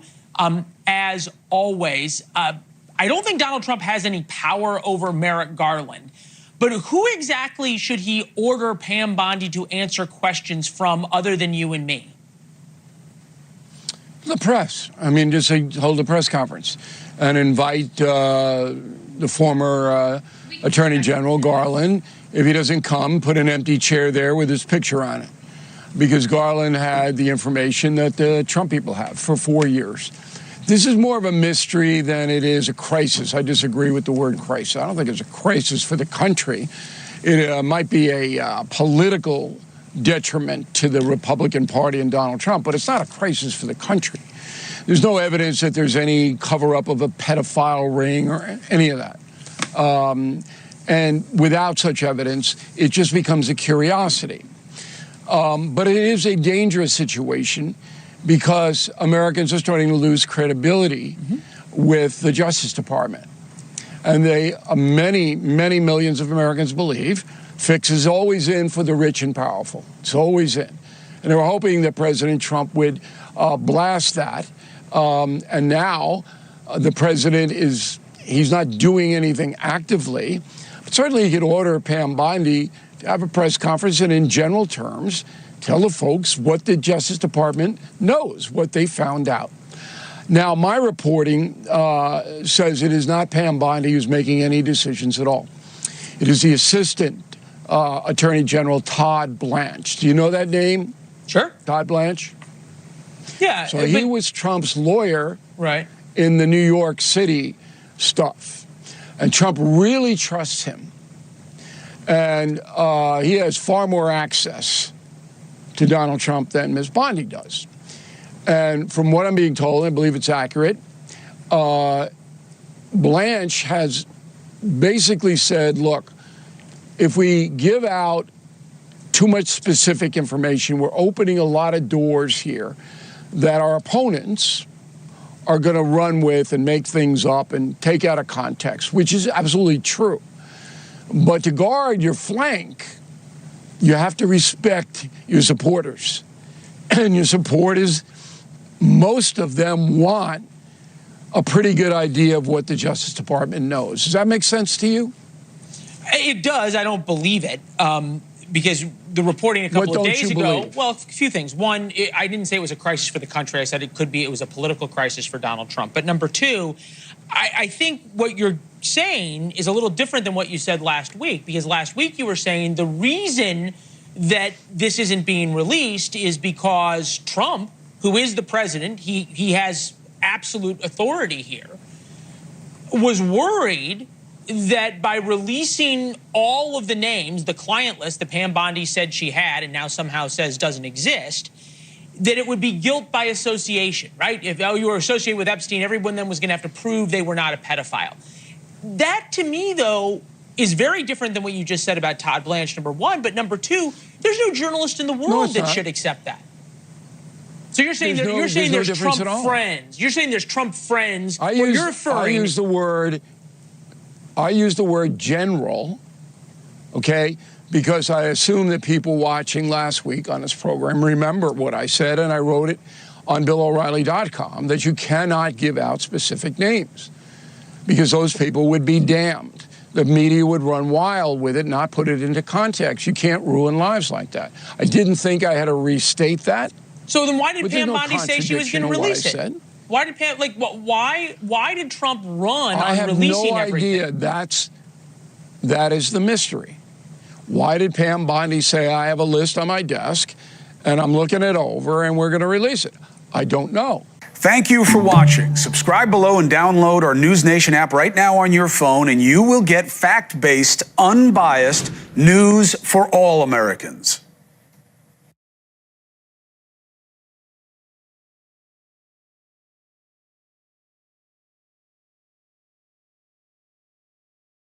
Not sure I saw this quite what this was coming, but first of all, just on the legal front, Ellie, the threat to sue over the existence of this letter, whether he himself wrote it or not, how credible? Well, I'm sure he will sue. I mean, he has shown that he is ready, willing, and able to sue media organizations at the drop of a hat. If he does sue, it's going to be really tough because the legal burden here is very high because Donald Trump is, of course, a public figure, so it's harder to win a defamation suit. He really has to show two things. First of all, that the Wall Street Journal defamed him, that the statements here or damaging to him. That seems clear. The harder part, though, is going to be to show that they acted with what we call actual malice, meaning that they knew that what they reported was false or that they were reckless as to its falsity. That's the really hard part to show. Wall Street Journal, I mean, they tend to know what they're doing. They tend to have their stuff buttoned up. So wouldn't surprise me if he sues, and would surprise me if he wins, not knowing the facts, but just knowing how high the legal bar is. So Trump is saying, I didn't do this.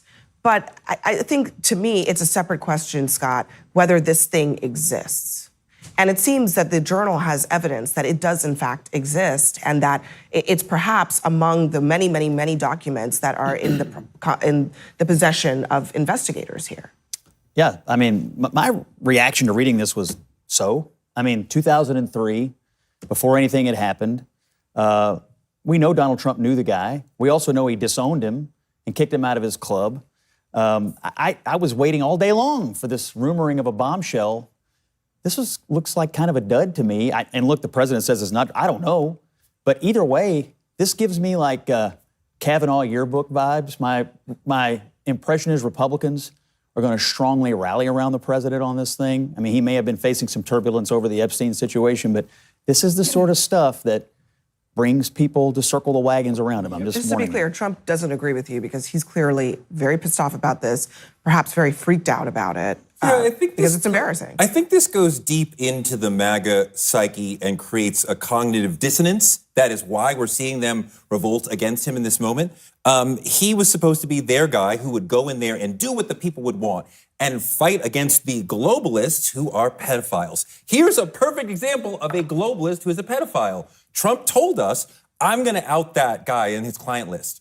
What happened? Now he gets in, he acts like everybody else who's protecting the globalist pedophiles. So how could you continue to think as MAGA he's going to protect us when he clearly didn't in this situation? And Trump has also, talked about Epstein. Scott, you're making the point that, they were just friends. This was before he knew anything about Epstein's, alleged bad acts. But here's what he said in 2002 in a New York magazine. So this would have been a year before this birthday message.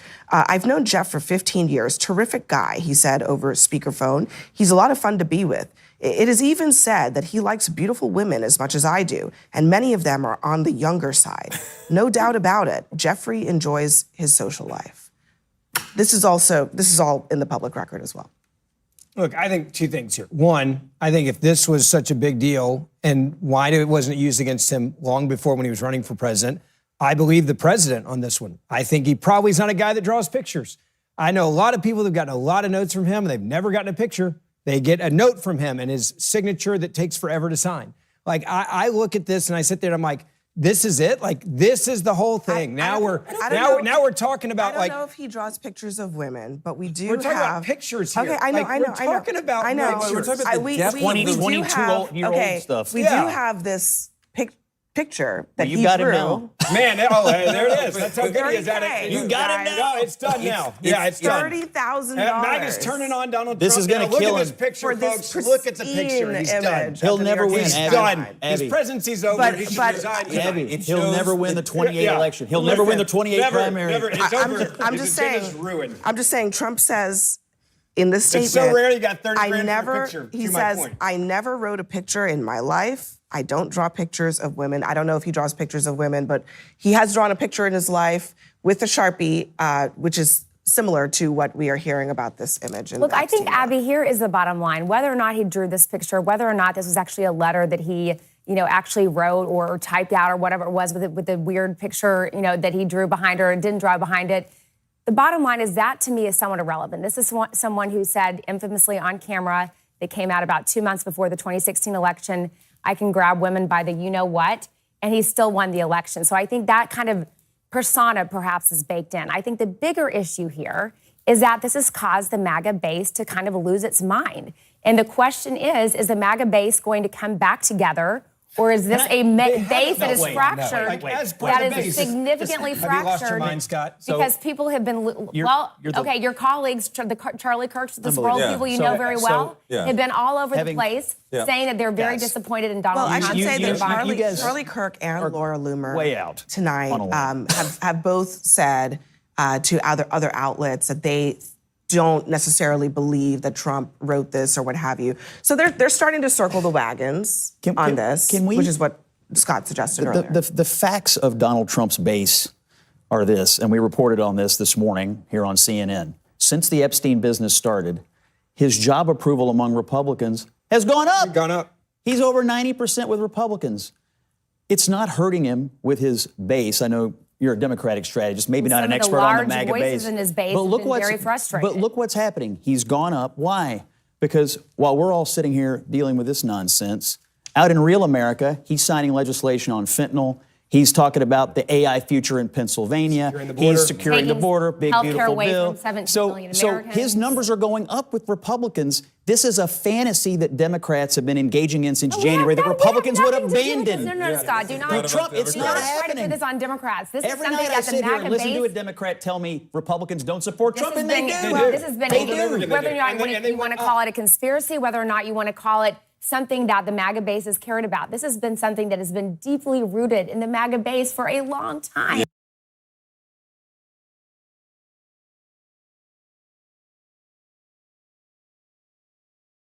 Faith in certain people, I lost because they got duped by the Democrats. The Democrats are good for nothing. They've done a terrible job. They almost destroyed our country. If I didn't get elected, all these numbers you're hearing about, they found $25 billion and another 25 is coming in and hundreds of billions of dollars is pouring into our country. And we just got the biggest tax cut in history. We just got the biggest regulation cuts in history. There'll be no tax on tips. There'll be no tax on Social Security. There'll be no tax on overtime. There'll be no tax on so many other things. You're allowed to deduct your interest from a car payment. That's never happened before. You borrow interest, you borrow money to buy a car if the car is made in America. And by the way, factories are being built all over America, car factories, AI factories, but you get a deduction on your interest. Nobody ever thought of that before. That was President Trump moments ago blasting some of his fellow Republicans who are demanding answers in the Jeffrey Epstein investigation. And it comes shortly after he called supporters who were upset about this weaklings and said he doesn't need their support. Let's talk more about this with a terrific group of reporters here. CNN's Priscilla Alvarez, Mark Caputo of Axios, Tia Mitchell of the Atlanta Journal-Constitution, and CNN's Aaron Blake. Mark? Yes. There's so much there to react to. I think the most interesting thing for me as someone who covers Trump is he reacts to these crises and a crisis that's been fueled by conspiracy theories by adding more conspiracy theories. Instead of just saying, I knew Jeffrey Epstein, there's no credible evidence against me, let's move on. He says, this is a Jim Comey, Barack Obama, Joe Biden plot, and it's the Jeffrey Epstein hoax. And so if anyone thinks that the conventional way of dealing with a crisis is to not talk about things you don't want to talk to, Donald Trump is here to prove them wrong. Or is he? I mean, to me, this is such a fascinating test case in the power of Donald Trump's persuasion / the power that he has over the base. Because now, I mean, he's sort of gone through almost the stages of grief, and now he's in the anger phase. And the way that he's lashing out and making it really personal, he's not naming names, but we'll show you some of the names that he's talking about when he says he's lost faith in people who are asking questions about that. Not only, Marjorie Taylor Greene and some of his biggest supporters on the Hill, some of his biggest supporters with the loudest MAGA megaphones on the internet, in the podcast space, sort of all over, saying, we don't believe that there's nothing there.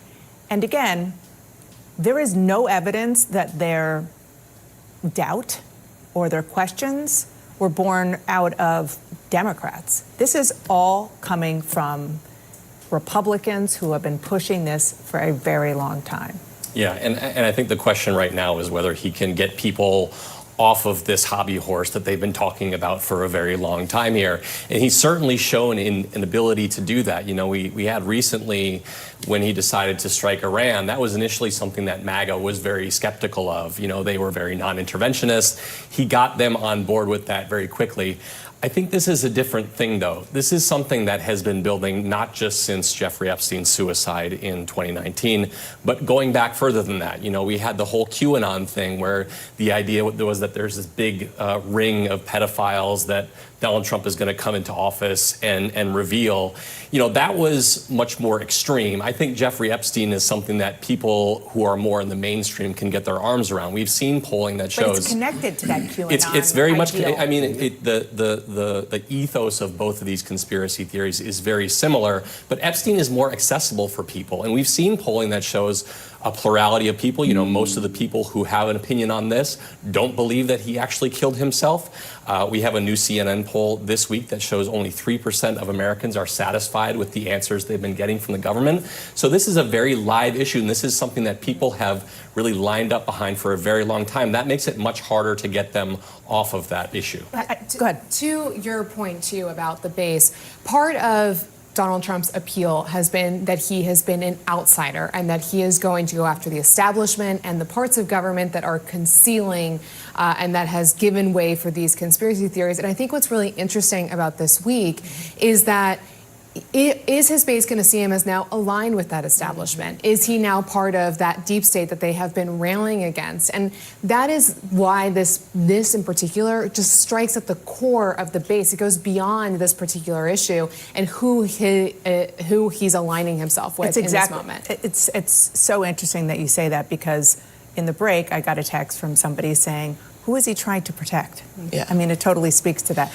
Before you come in, I do want to play for our viewers some of what I was referring to earlier, which everybody has seen, but I think is appropriate to remind them now. Some of the examples of the president, now president again, and some of the people who are in his administration now pushing this idea. Let's start with the president. On Fox and Friends in June of 2024. Would you declassify the Epstein files? Yeah, I would. All right. I guess I would. I think that less so because, you know, you don't know. You don't want to affect people's lives if it's phony stuff in there, because there's a lot of phony stuff with that whole world. But I think I would, or at least... Do you think that would restore trust? Help restore trust? Yeah, I don't know about Epstein so much as I do the others. Certainly about the way he died. It would be interesting to find out what happened there, because that was a weird situation and the cameras didn't happen to be working, et cetera, et cetera. But yeah, I'd go a long way toward that one.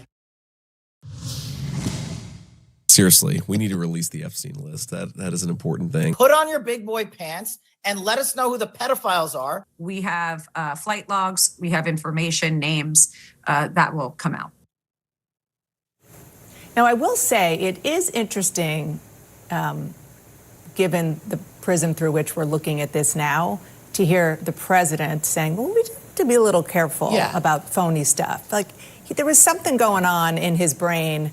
I don't know if it's something that he knows because he knew Jeffrey Epstein very well, or another He always factor. spoke about it with nuance, right? But he also leaned into the conspiracy theories and definitely has elevated and given jobs to people who were way more bought into the conspiracy theory. And that's, to me, the biggest break. I've been talking to people like Marjorie Taylor Greene. I've seen her reaction. She's not backing down so far into not just saying release the files, but saying I'm not going to cater to a king. I'm not going to bow down to someone just because of a personality. And Marjorie Taylor Greene and the people like her are focusing on consistency because they bought into the conspiracy theories and they're not willing to back down just because Trump is now saying, well, now it's a hoax, you know? She and many others are saying we've long said that we think that Democrats are evil in protecting child abusers. That's a conspiracy theory they've peddled for years. And they thought that Trump was with them and would help them bear that out. And now that he's kind of backtracking, they're saying, well, wait a second, we're still there. We haven't moved. I just want to go back to the original post from this morning that was so remarkable in how he told off his supporters. He said, my past supporters have bought into this bullshit hook, line and sinker. They haven't learned their lesson. They probably never will, even after being conned by the lunatic left. And then he said, let these weaklings continue forward and do the Democrats' work. And then he said, I don't want their support anymore. Mark, you mentioned this, but I'll just underscore, you have covered Donald Trump for a while. You've covered his base intensely. What are we not thinking about here? When you talk to his aides and you talk to his advisors, what they'll say when you ask them, look, this is what a guilty guy sounds like. They say, no, what Trump doesn't like is his name is going to be in the files. And he knows that when a story comes out about the files that are going to be released, he's going to get that headline, and he just doesn't want to deal with it. He also identifies, he has repeatedly, I should say, defended men who have been accused of sexual impropriety. And he has a tendency to sort of project onto those people who are attacked his own experience and automatically rise up and defend them and then promulgate, again, his own sort of conspiracy theories. Well, the way he's reacting to this is similar to the way he reacted to COVID. It was something beyond his control, and that rather than handle it in sort of a more rational and predictable and reasonable way, he just sort of lashed out and went a little crazy and started saying things that were wild. And that's what he's doing again. But again, when you talk to his aides, you talk to his advisors, you talk to people who know him, they say, we don't think that there's any there, but his reaction is just sort of his immune system response to these sorts of allegations, and this is what you get. I will say, you know, the idea that he's going at his base on this issue, there was another finding from the CNN poll this morning that I think is really applicable here, and it found that 21% of Americans strongly approve of Donald Trump. That is the lowest that number has been in any CNN poll in his first or second terms. We often think of Donald Trump having 40 to 45% of this country locked down, but there is an issue of motivation. There is an issue of how strongly people support him, and right now he's at a low ebb on that measure. Really, real quick.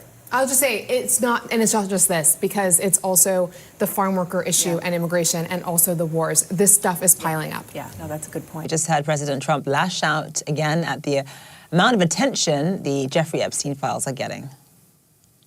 It's all been a big hoax. It's perpetrated by the Democrats, and some stupid Republicans and foolish Republicans fall into the net, and so they try and do the Democrats' work. The Democrats are good for nothing other than these hoaxes. Well, this comes as some of the president's most loyal allies in Congress aren't satisfied with the amount of information shared about files on Epstein, an accused sex trafficker. Time now for The Exchange. Joining us is Republican strategist and founder of Blue Stack Strategies, Mara Gillespie. Mara, it's good to see you. So if people are getting whiplash now hearing the president saying that the Epstein files have all been perpetrated now by the Democrats, I'd like to remind viewers of what really happened and how this actually became a problem for the president, put very succinctly by Mark Short this morning. He was on CNN, and he, of course, was the former chief of staff to former Vice President Pence during Trump's first term. Here's how he laid it out. Last year itself, during the campaign cycle, your now Attorney General, your FBI Director, your Deputy FBI Director, your Vice President all proclaimed that there's a lot of nefarious information in those files, and they're going to make sure that they're released. And then you come into office and you say, I have the files on my desk. And then you say that we've had an issue that released the files to a group of social media influencers.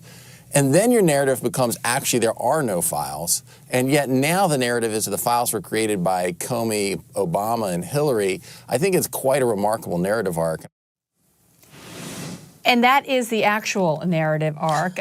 How much of a problem is this for the president and the Republican Party and his base right now? It's actually a big problem, because it's this idea of Trump can usually get away with it, right? He can usually convince his supporters that it's a hoax. It was his last line just a few minutes ago. He said, it's a hoax, the hoax, the hoax. And that usually works, but it's not sticking. And now by calling everyone who is questioning him childish and stupid people, I don't think that's going to sit well. I don't know how much abuse that his supporters can take, but this is clearly someone who is very angry, very defiant, and frustrated that his attempts to push the blame off on Clinton and Obama didn't work. So now he's just going to double down on defiance and disparaging, which is an unfortunate thing, because Republicans in Congress are stuck kind of in the middle there, trying to decide, who do they align with? Do they ask for more transparency, which is what they all campaigned on, and what they told their constituents they were fighting for? Or do they stand behind the president no matter what he says and does? And so I think that that's what you're seeing play out right now. It's a real problem. But I will say too, I think that for Republicans talking about it, right? You had Speaker Mike Johnson talk to reporters in an interview yesterday. Republicans talking about this, that's a problem for Trump. When Democrats, take this up and want to focus on it so heavily, that actually benefits Trump. So it's probably better for them to focus more so on the big beautiful bill they don't like. The polling there seems to be in their favor. If I were a Democratic strategist, I wouldn't tell them to focus on this. I think Republicans talking about it is the actual problem for the president. Yeah, absolutely. And when, obviously, over the past sort of 8 years or 10 years almost, we've gotten to know President Trump quite well. One of the strategies that he employs when he's cornered or when there are headlines that he doesn't like is the sort of tried and true strategy of deflecting, of coming up with sort of other headlines for the media to talk about. How likely is it that Donald Trump is going to, in the coming days and months, employ that strategy, i.e. make news for other reasons, something outlandish that we might see in the press, for example, and that just being a strategy to get everybody to stop talking about Epstein?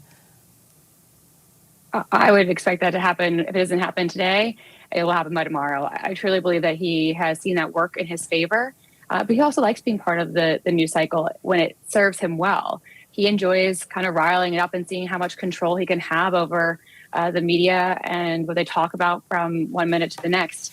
He likes to play the stock market, right? He likes to say that, again, with the whole tariff deadline moving from April to July to August, he's playing with things because he knows that he has that kind of power and that control. And I think that it then becomes incumbent upon members of Congress, those in leadership, to take the step back and to not necessarily feed into that, because it's going to be really important. And the media as well, not just necessarily always feed into his attempts, because I do think that you're going to have some of those in the MAGA base that he is now calling stupid people get very upset about this. I don't think they're going to let this go because so much of the campaign focused on the Department of Justice being, Trump constantly said it was being weaponized. Well, then what is happening now? Is he now weaponizing it by concealing the truth? And so for many in MAGA, that's how they feel. They feel that's what's happening right now. Perhaps maybe that's why the president, though he's repeatedly bashed Fed Chair Jay Powell in the past, all of a sudden, as there's more pressure on him about Epstein, come more reports perhaps of firing Jay Powell. That is quite a deflection. And again, this is something the president has spoken out against on in the past, but it is worthy of considering, as we know that this is one of his tactics as well. Mara Gillespie, thank you so much. Thanks for having me. He's not just mad at his Fed chair, he's also insulting a lot of people who voted for him when it comes to this Jeffrey Epstein issue. And Phil, actually, the speaker just said something, so I want to play what he said. This is Speaker Johnson calling for information about Epstein to be released. Let's listen. I have been misquoted and misrepresented on all of that. Go watch the interview I did with Benny Johnson. I was very clear. I mean, we're for transparency. I'm saying the same thing. Outside of stanchions. I mean, you need to have all of the credible information released for the American people to make their decision. We trust the American people, and I know the president does as well. That's an important principle to abide by here. What they have to do, though, what the president has to do is protect the innocent. I mean, there are, whistleblowers and minors' names involved in things related to Epstein, obviously, and you got to be careful not to release that.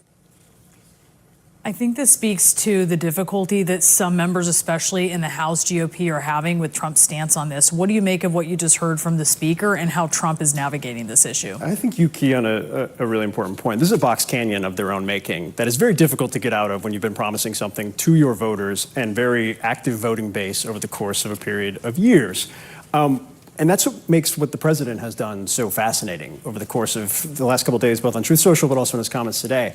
He is always so careful to take good care of his base. We see it in his policies, we see it in his priorities, we see it in how his emergency services work sometimes.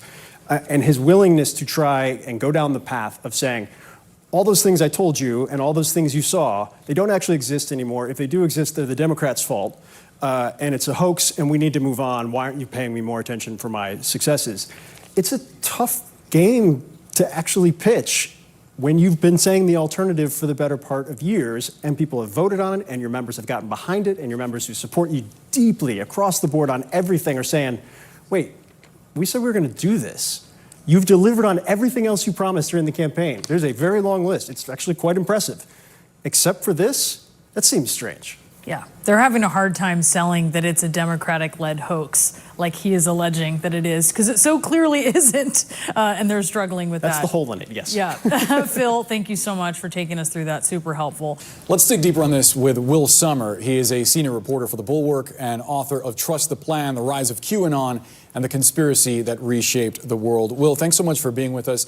How do you think Trump's message is being received, specifically on this Epstein scandal and him calling it a hoax? I think it's going very poorly for the president. I mean, I think the Epstein case and the idea that, there was this pedophile cabal is sort of an article of faith among MAGA voters. And I think a lot of other people as well. And now the president not only saying, there's nothing here, but now today going on the offensive against his own supporters, saying, I don't want you as a Trump supporter if you believe in this stuff, or, calling them stupid, weaklings. I mean, it's really unprecedented, and they're not taking it well. You've described this as 5 different MAGA factions who are waging this civil war over the Epstein issue. Explain why that makes it so unmanageable for Trump in the White House. Yeah, I mean, I think you have one group that is really falling in line behind Trump and saying, Trump said to move on. We saw the commentator Dinesh D'Souza basically said, I know we were all excited about Epstein in that case, but we're just going to have to, almost like a dictator, we're just going to have to do what he says. And then you have a lot of people, I mean, kind of the big groups here are people who have, in terms of the right-wing media, have really built a significant part of their careers on Epstein and related conspiracy theories. And they know their audience, I think, somewhat reasonably thinks that there's something more than the public has seen going on here, at least. And then suddenly is getting a lot of whiplash when the president is saying, never mind. I mean, a few months ago, J.D. Vance himself was talking about seeing the Epstein client list and wanting to see it. Yeah, so another caught in this sort of weird place. I do think it's important to sort of dissect some of the word salad that we've heard from Trump when he's asked questions specifically about these files, and he suggests that James Comey was involved, that former President Obama or former President Biden were involved. Jeffrey Epstein was arrested and prosecuted when Donald Trump was president, prosecuted by an AG that he had confirmed by the Senate, an FBI director that he appointed. So this was the Trump administration overseeing this investigation, right? That's right. I mean, look, he died in a jail that was controlled by the Trump Justice Department.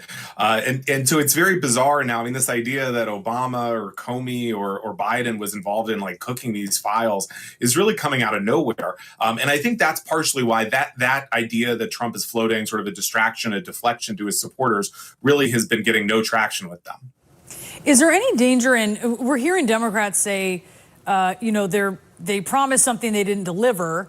But long have we heard Democrats, Will, talking about how it's really dangerous that Republicans play into conspiracy theories. And we're hearing a number of Democrats now sort of saying, well, what is being buried? Is there a danger in them doing that and fanning the flames of that? Because it's not just Republicans who are wondering what's in these files. Yeah, it's a good question. I mean, certainly the Epstein case has been the source of a lot of, I think, dangerous conspiracy theories, including QAnon. On the other hand, I think reasonable people can think a lot still hasn't come out. I mean, I know reporters who have followed this case very closely, very legitimate people, are saying there's still a lot we don't know, and that I think we reasonably could expect to know. Why was Jeffrey Epstein given such a nice guilty plea deal back in 2008? And, all these other questions. Why did he have such high-powered connections? And so I think that's why people are just so surprised that Trump is now saying, we're closing the door on this. Why do you even care about it? Yeah, we have to remind people he was a convicted sex offender when he died, or certainly one who had admitted to that. Will Sommer, thank you so much. We really appreciate it.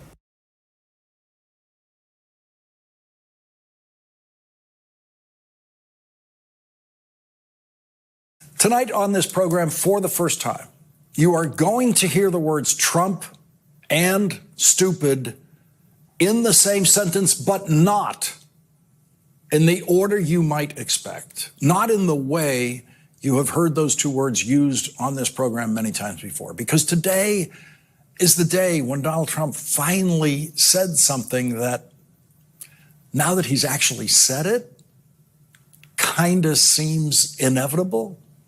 It is an historic turn for Donald Trump. It is a brand new use of the word stupid by Donald Trump. And it is the most important Trump usage of the word stupid ever. Because today, for the first time, Donald Trump called Republicans stupid. And he means millions of them. That was his word for Republicans who have been religiously devoted to him, Republicans who think of him as chosen by God. Donald Trump turned on those Republicans today and called them stupid and said the thing that no smart politician has ever said before. Ever. Donald Trump said, I don't want their support anymore. I have often said on this program and elsewhere that no one insults the intelligence of Trump voters more than Donald Trump. No one thinks less of the intellectual capacity of Trump voters than Donald Trump. And he has always proved that in the way he pathologically lies directly to them about things that they know are not true. Donald Trump has always thought that he can do that to his supporters because he believes that they are not, in Donald Trump's mind, the kind of sharp people that he was trying to deal with in New York in his business career. Now, I have never once been able to predict what could separate the most fervent Trump supporters from Donald Trump, what could possibly get Donald Trump to publicly call them stupid and say, I don't want their support anymore. They never seemed to mind being lied to about tariffs. Trump supporters never seemed bothered by the nasty intellectual insults he used to hurl at them at his campaign rallies and his speeches when he told them that other countries would pay the Trump tariffs that they were going to have to pay. They never seemed excited about the Trump tariff passages in those speeches, but they were never bothered by Trump's public insults of them based on Trump's belief that not one of his voters knows what a tariff is. That insult didn't bother Trump voters, apparently. No political opponent of Donald Trump has been able to do anything that could separate Donald Trump from Republicans, get Donald Trump to call Republicans stupid and say, I don't want their support anymore. The only person who could do that is the person who said he was Donald Trump's closest friend for 10 years and who killed himself in prison while awaiting trial on federal charges of sex trafficking. Jeffrey Epstein, the person standing beside Donald Trump in that blue shirt in that video right now. Jeffrey Epstein is the name Donald Trump never wants to hear. But Donald Trump's problem is the Jeffrey Epstein scandal that now surrounds Donald Trump and the Trump administration is very easily understood by reporters and the public and Trump voters, and people are paying attention to the name Donald Trump doesn't want them to ever hear. A new poll shows that 62% of registered voters are closely following the news about the Epstein files. 63% disapprove of Donald Trump's handling of the Epstein files, with 17%, only 17%, approving of Donald Trump, saying there's nothing to see here. No one causes more problems for Donald Trump than Donald Trump, and so Donald Trump's first solution to his Epstein problem was to try to change the subject with new tariff announcements every day or utter absurdities that are very simple and easy to understand that Donald Trump would say if he believed that Republicans' attention could be diverted because, as Donald Trump said today, they are stupid. That's his belief. And on the belief that they are stupid, last week, Donald Trump went back to a long-held target of his, Rosie O'Donnell, saying in a social media post, I am giving serious consideration to taking away her citizenship. There is no way Donald Trump could take away the citizenship of natural-born citizen Rosie O'Donnell. Donald Trump knows that. But that was Donald Trump's idea of the moment, of how to change the subject from Jeffrey Epstein. It obviously failed spectacularly. But it did provoke a video response from Rosie O'Donnell yesterday from her new residence in Ireland, in which she said, quote, "I'm safe here in Ireland. I'm out of the reach of the tangerine Mussolini." And I gotta say, as nicknames for Donald Trump go, Tangerine Mussolini is a possible winner. And it certainly gave Rosie O'Donnell the win in her latest exchange with Donald Trump. It will be interesting to see what nicknames the Republicans who Donald Trump called stupid today will come up with to compete with Tangerine Mussolini.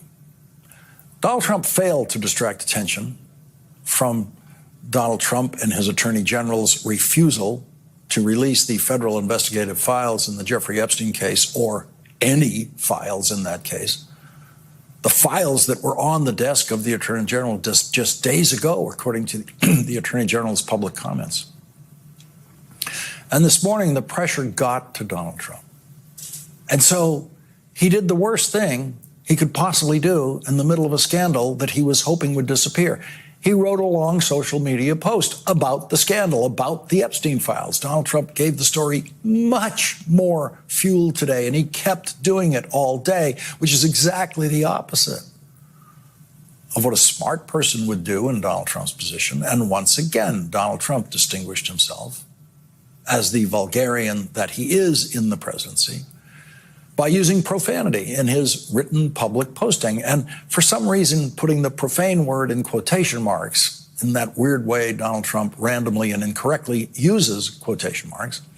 And I mention that because if any other president had ever used that word in writing in public or verbally in public, the news media would rightfully explode over the use of that word and the collapse of presidential propriety. But this is the Trump era, and every standard of decency and accountability has been lowered for Donald Trump and for Donald Trump alone. Donald Trump, in his long post this morning, blamed the scandal about the Epstein files, of course, on the Democrats, saying, quote, "Their new scam is what we will forever call the Jeffrey Epstein hoax, and my past supporters have brought into this bullcrap, I'll call it, hook, line, and sinker. They haven't learned their lesson and probably never will, even after being conned by the lunatic." Yes, they have been conned by the lunatic for many years now, but Donald Trump wasn't actually referring to himself when he said that, and it was just my artful edit that let it sound that way for a moment. What he actually said was, even after being conned by the lunatic left.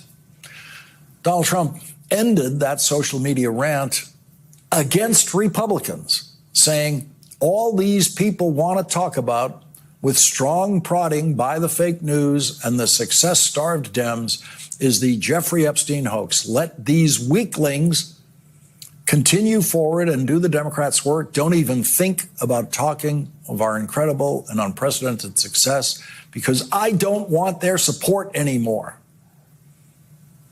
Weaklings. Donald Trump is calling Republicans stupid weaklings. And as of today, he doesn't have the support of the people he calls stupid and weaklings. But it will take some time to know if Trump's loss of their support is permanent. Calling them stupid and weaklings probably won't help Donald Trump. Mr. President, I know you want to move past all this intrigue over the Epstein files, but I do want to ask you to clarify something you said this morning. You said this was all a hoax. Has your Attorney General told you this was a hoax? What evidence have you seen of that? No, it's not the Attorney General, no. I know it's a hoax. It's started by Democrats. It's been run by the Democrats for 4 years. You had Christopher Wray and these characters and Comey before him. And it's a bad group. It started, actually, look at the Steele dossier that turned out to be a total hoax. The 51 agents, the intelligence, so-called intelligence agents, it was a hoax. It's all been a big hoax. It's perpetrated by the Democrats, and some stupid Republicans and foolish Republicans fall into the net. And there you have Donald Trump's description of stupid Republicans and foolish Republicans. And he kept going. Instead, they want to talk about the Epstein hoax. And the sad part is it's people that are really doing the Democrats' work. They're stupid people. They're stupid people. He's talking about Republicans. And no, the sad part is not that we're talking about the Epstein files. The sad part is what happened to those little girls when Donald Trump's friend, Jeffrey Epstein, got his hands on them. Michael Flynn served 24 days as Donald Trump's first national security advisor before being fired by Donald Trump and then convicted of federal crimes for which Donald Trump, of course, pardoned him today. Michael Flynn wrote this on social media, addressed directly to Donald Trump.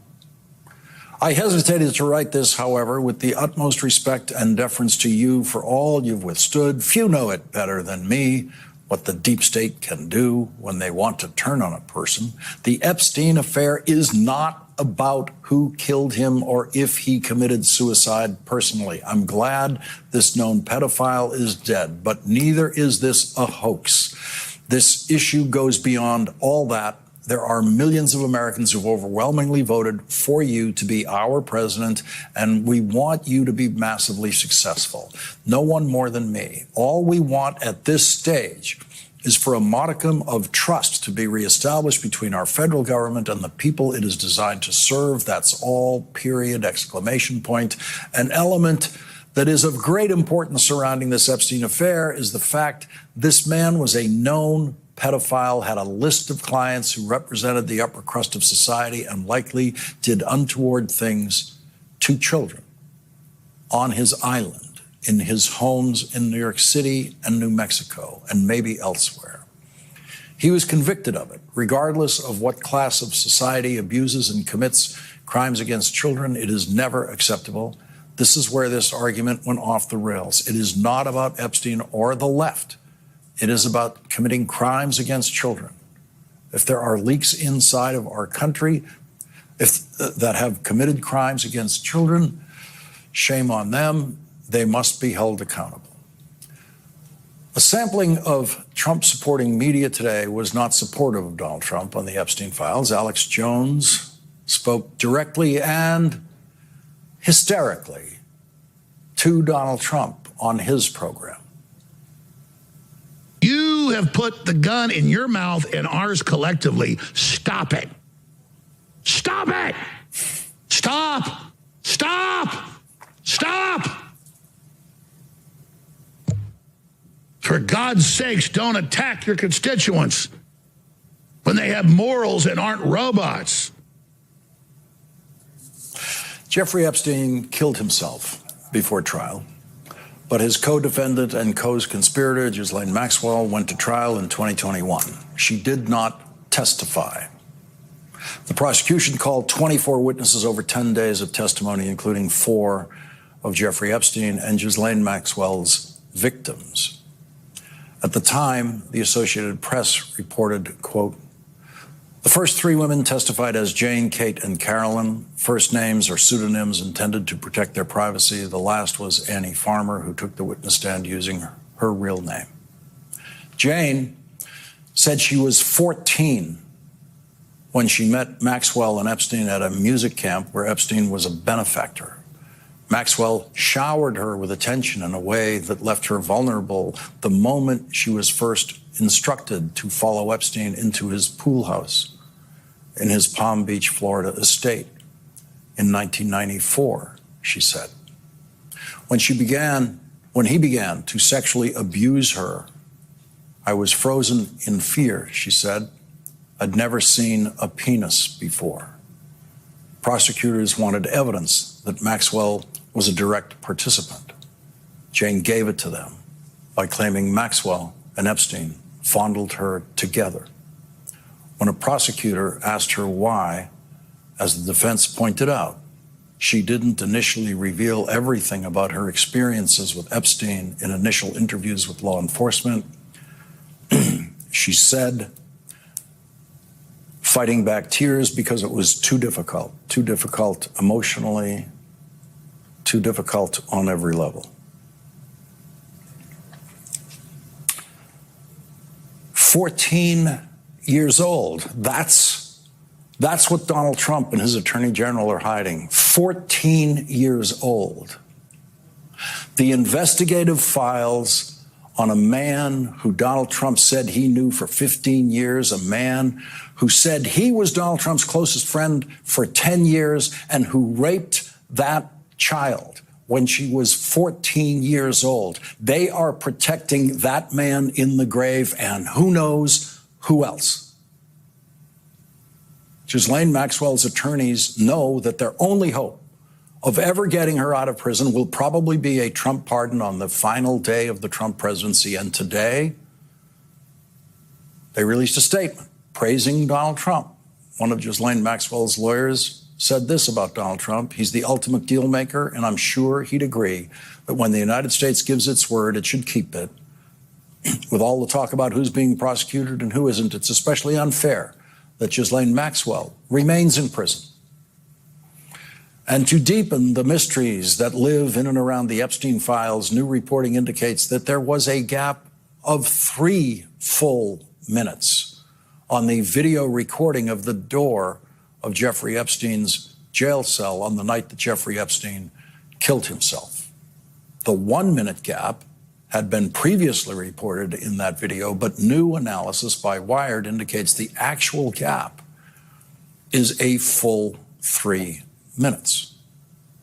That's one of many elements of the case that indicate that there remains much to investigate in this case. It's a case that never went to trial. And so the contents of those investigative files on Jeffrey Epstein were never fully revealed in a courtroom, as they were destined to be if he did not die in his jail cell. And Democrats on the House Judiciary Committee, which has jurisdiction over the Justice Department and the Attorney General, want to conduct that investigation of this case. Here is the top Democrat on that committee, Congressman Jamie Raskin, in yesterday's Judiciary Committee hearing. There's something that everybody here, at least I used to think, agreed with, which is let's release the Epstein files.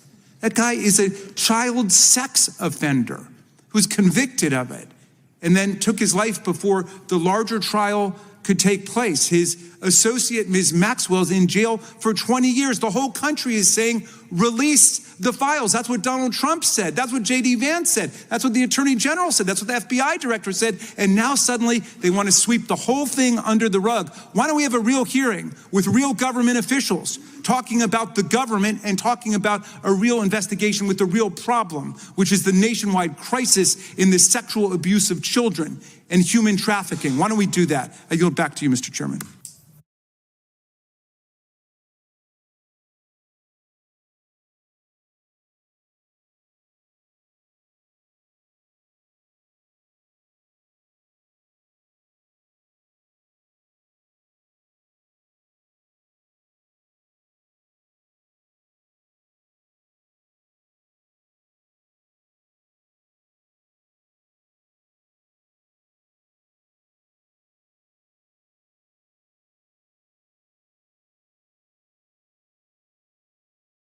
Donald Trump has spent the last 24 hours doing everything he possibly can to distract his most rabid supporters from one of the great gifts that they believed Donald Trump was going to give them if they just voted for him for president. The Epstein files. Donald Trump told his conspiracy-minded followers during the presidential campaign that he was going to release the federal investigative files on Jeffrey Epstein, his rich friend, who Donald Trump used to party with frequently and who ended up exposed as a rapist of children and sex trafficker who killed himself in federal prison during Donald Trump's first presidency when Trump officials were in charge of federal prisons. Donald Trump's attorney general, who herself appears in the Epstein files as one of the lawyers involved in the case, told Fox viewers recently that she had the Epstein files client list on her desk. Trump Attorney General Pam Bondi was asked about the mythical or possibly real so-called client list that Trump fanatics believe was kept by Jeffrey Epstein, listing the names of all the prominent people for whom Jeffrey Epstein provided sex-trafficked young girls. The question she was asked was, the Department of Justice may be releasing Jeffrey Epstein's clients. Will that really happen? To which the Attorney General said, quote, "It's sitting on my desk right now to review." That's been a directive by President Trump. I am reviewing that. Donald Trump told her, according to her, to work on the Epstein files, and she said on Fox that she was reviewing the client list specifically. Tears broke out among Trump fanatics when the Trump Attorney General decided that nothing in the Epstein files, nothing, could ever be publicly released. I'm going to go throw up, actually. And this only happens every few years when something really, really bad happens or something. I mean, I'm physically going to puke probably right now. My mouth is watering right now. Because I have integrity. And, I just really need the Trump administration to succeed and to save this country, and they're doing so much good. And then for them to do something like this tears my guts out. This is honestly one of the craziest things I've ever seen in my entire life. And I just think it's very dangerous to play around with this stuff. Like, very dangerous. Donald Trump worries about those people. Donald Trump was clearly worried about the wrath of those fanatics yesterday in the cabinet room when a reporter asked the Attorney General, sitting near Donald Trump, about the Epstein files. Are you still talking about Jeffrey Epstein? This guy's been talked about for years. You're asking, we have Texas, we have this, we have all of the things. And are people still talking about this guy, this creep? That is unbelievable. Do you want to waste the time? And today, Donald Trump wants his fanatics focused on a different investigation, and so he gave them a different investigation. Trump World leaked to reporters a different investigation that should thrill those same crying fanatics who feel betrayed about the Epstein files. The trouble with a leak from the Trump administration is that everyone in the Trump administration in a position to deliver such a leak either is a publicly proven pathological liar or works for a publicly proven pathological liar in the White House or in the Trump cabinet. And so the leak that I'm about to report to you has whatever value you choose to assign to a leak that is oozing out of a cesspool of pathological liars. And here is that leak. NBC News reports that Trump's Justice Department has opened criminal investigations into the conduct of former CIA Director John Brennan and former FBI Director James Comey. John Brennan is an invaluable MSNBC contributor. Quote, details of what exactly they are being investigated for or how far the Justice Department intends on taking the probes are unclear. As for Brennan, a source briefed on the matter said CIA Director John Ratcliffe had made a criminal referral of Brennan to the Justice Department. Exactly what prompted the Comey investigation is unclear. Ratcliffe last week released an internal CIA review that criticized Brennan's handling of a 2017 intelligence assessment concluding that Russian President Vladimir Putin wanted to help Trump defeat Democrat Hillary Clinton in the 2016 election. Now, I have a spoiler alert for you on these investigations that will save you a lot of time because you need not read another word about these so-called new investigations. No one is going to be charged with a crime as a result of these investigations. This is a leak for Trump fanatics designed to take their agonized attention away from Donald Trump and his attorney general breaking their promise to release the Epstein files. The Trump administration is fully corrupt enough to conduct utterly pointless federal criminal investigations of a former director of the CIA and a former director of the FBI. And the Trump administration is also fully corrupt enough to lie to their fanatics about conducting investigations that they are not conducting. The CIA review of John Brennan's role in investigating Russia's interference in the 2016 election revealed absolutely nothing new. And they didn't even question John Brennan about it in producing that new review. And that new review, as I say, reveals nothing new. But Donald Trump's CIA director, John Ratcliffe, did publicly lie on social media about his own review, saying, all the world can now see the truth. Brennan, Clapper, and Comey manipulated intelligence and silenced career professionals, all to get Trump.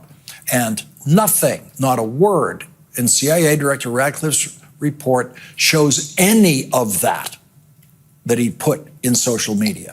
He is tweeting a big game to distract Trump fanatics. John Brennan, who was questioned for over 8 hours by the Trump Justice Department during the first Trump presidency about this very subject and was never charged with a crime, had this reaction today for Nicole Wallace after Nicole's first question about the leak of this new investigation. Yeah, well, as Yogi Berra has famously said, it's deja vu all over again. It is hard to believe that here we are, 8.5 years afterward, we're still going over this ground that has been, I think, fairly well and exhaustively plowed. First of all, I should say I know nothing about this reported investigation or referral to the DOJ, other than what I've read in these press reports, these leaks, which are not really supposed to happen if there is an investigation going on. Secondly, nobody from the FBI or Department of Justice or CIA has reached out to me at all. So I am just waiting to, hear more about what this might be. The very first leak of these maybe or maybe not investigations of John Brennan and James Comey was to Fox. And it was Fox's White House reporter today who, operating as usual, as an energetic collaborator in Donald Trump's distraction games, did everything he could without a shred of embarrassment about his own revealed stupidity to help Donald Trump push his new distraction. Thank you, President Trump. James Comey and John Brennan now under criminal investigation related to the Trump-Russia probe. Do you want to see these two guys behind bars? Well, I know nothing about it other than what I read today, but I will tell you, I think they're very dishonest people. I think they're crooked as hell, and maybe they have to pay a price for that. I believe they are truly bad people and dishonest people, so whatever happens, happens. What a babbling buffoon. And I mean the reporter this time, the Fox so-called reporter. Do you want to see these two guys behind bars? That reporter used to be, by far, the stupidest reporter in the White House press corps, but he has now been outdone by the dregs of Trump-worshiping media that have been allowed to join the White House press corps. So, if you work at Fox and your father got you the job because he's the morning host there, and you enjoy all of the white male privilege that comes from your father being a morning host at Fox for many years, you then become the Fox White House correspondent who thinks, do you want to see these two guys behind bars is a good question for a president. That incompetent buffoon probably has no idea that no president would ever or has ever answered a question like that prior to Donald Trump. And in that same room today, we saw a White House reporter doing the job as it should be done. Sean McCreish of the New York Times did something that most White House reporters never do. He picked up on a point illuminated by another White House reporter. Usually White House reporters want to go their own way when questioning Donald Trump, which is a huge mistake. They would be better off if they repeatedly followed up the unanswered question that Donald Trump just tried to evade with the previous reporter. That is the kind of illuminating teamwork that the White House press corps could do, but usually doesn't do. It's as if they have some kind of pride of authorship in changing the subject for Donald Trump to help, in effect, Donald Trump evade, with a cloud of meaningless words, a response to the previous reporter. Sean McCreish followed up on the good question asked by Caitlin Collins yesterday to Donald Trump about the pause in weapons shipments to Ukraine.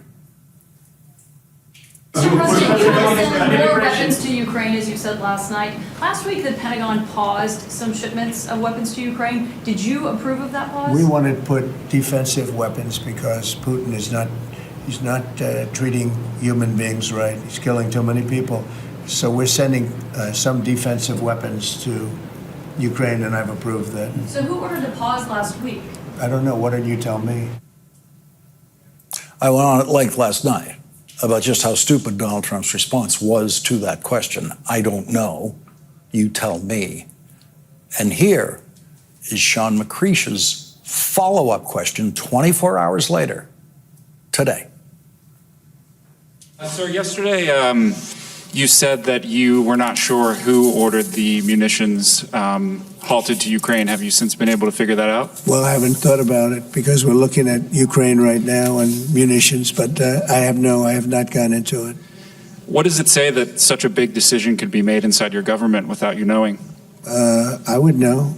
If a decision was made, I will know. I'll be the first to know. In fact, most likely I'd give the order, but I haven't done that yet. Yeah, please. If you don't think that string of English words made any sense, you are correct. It did not make any sense. Sean McCreish's question was, what does it say that such a big decision could be made inside your government without you knowing? That's the question. And Donald Trump says, I would know. But we just heard him say yesterday, I don't know. Why don't you tell me? And now Donald Trump says, I would know. He says, if a decision was made, I will know. I'll be the first to know. In fact, most likely, I'd give the order. Most likely? Okay, but we're talking about the instances when you don't give the order, like the pausing of the weapons to Ukraine. If there's a shred of truth in anything that Donald Trump said in response to Sean McCreish today, it would be, well, I haven't thought about it. And that is the truth of everything Donald Trump does and doesn't do as president. I haven't thought about it. That is the theme of the Trump presidency. In your lifetime of listening to presidents being asked questions about policy situations they are actively engaged in every day, you have never once heard a president say, I haven't thought about it. It takes Trumpian stupidity to say something like that. And when you're as stupid as Donald Trump, you have no idea how stupid your stupidity sounds. Donald Trump is trapped in his stupidity. There is no way he can fake sounding smart about anything, not even his lifetime passion and greatest expertise, golf, which he simply lies about. And today, Donald Trump put his stupidity in writing once again in one of his inane tariff letters, this time to the president of Brazil. Donald Trump actually told the president of Brazil that, quote, starting August 1st, 2025, we will charge Brazil a tariff of 50% on any and all Brazilian products sent into the United States. And the reason this time is crazier than any other reason he's ever given. The reason Donald Trump gave for imposing a 50% tariff on Brazil was in the second sentence of the letter. It was this: the way that Brazil has treated former President Bolsonaro, a highly respected leader throughout the world during his term, including by the United States, is an international disgrace. We will consider later in this program how this drunk tariff letter will affect Donald Trump's case in the Supreme Court when they consider the constitutionality of Donald Trump's tariffs, which have already been ruled illegal and unconstitutional by the leading judicial experts on tariffs in America, the Special Federal Court for International Trade. That case is being appealed and will surely end up in the Supreme Court. The Supreme Court will not fixate on all the oddities of Donald Trump's improper use of capital letters in his prose writing, but everyone in the Brazilian president's office who sees this letter will know that it's the first one they've received from a president of the United States with absurdly childish grammar mistakes. There is no English language usage in which the phrase highly respected leader would have a capital H, R, and L. And everyone who knows English in the Brazilian president's office knows that the word world and the word term in that same sentence also should not be capitalized. There has never been an explanation, other than Donald Trump's inadequate education, for his random use of uppercase letters. But when you send these things to foreign countries and heads of state, they know that someone who can't command his own language, the proper use of his own language, cannot possibly be taken seriously on anything. Nobel Prize-winning economist Paul Krugman did a special post tonight on the Trump letter to Brazil, calling it evil and megalomaniacal. The truth of how Donald Trump arrived at the tariffs on Brazil, and it is in his own statement about another point, and that is his confession today. I haven't thought about it. That explains everything in the Trump presidency.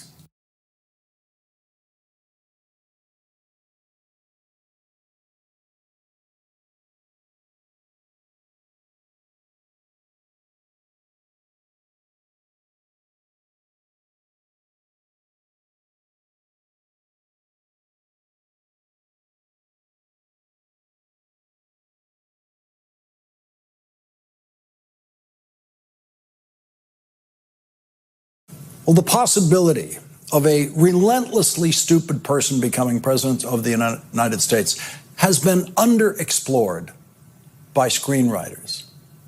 And then Donald Trump came along and went far beyond what Hollywood could ever imagine in the presidency. Prior to Donald Trump, the challenge for screenwriters and fiction writers would have been, first of all, how could a profoundly stupid person be elected president of the United States? And then, how could a profoundly stupid person get through a day on the job as president?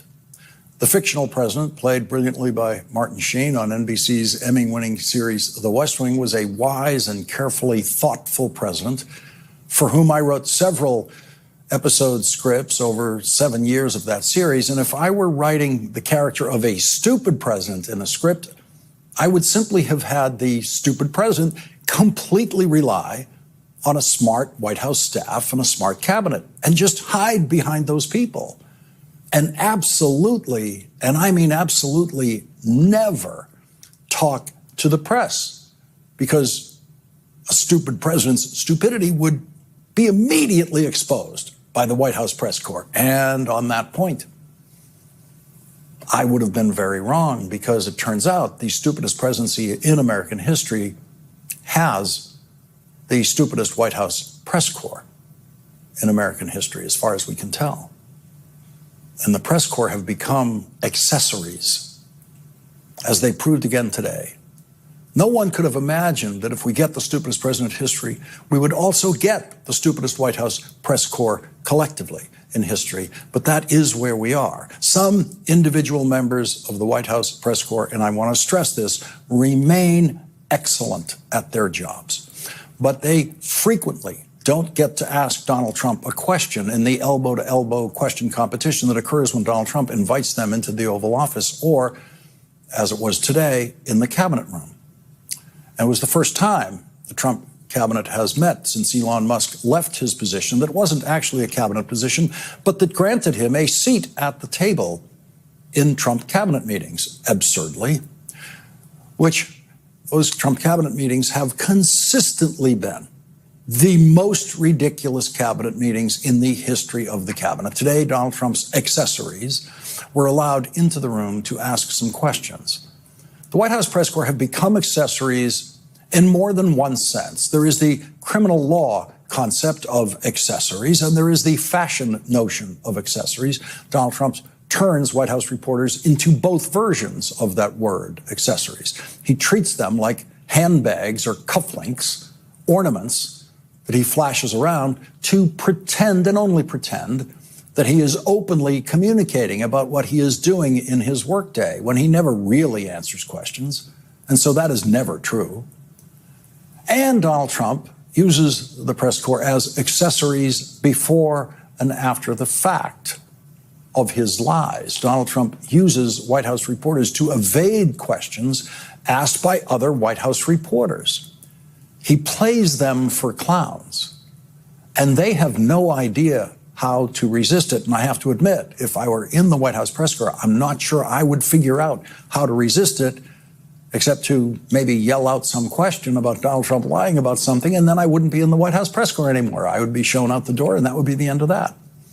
There was a moment in Donald Trump's playing with the press today that shows everything all at once. It shows Donald Trump's colossal stupidity in an exchange that he thinks shows how clever he is.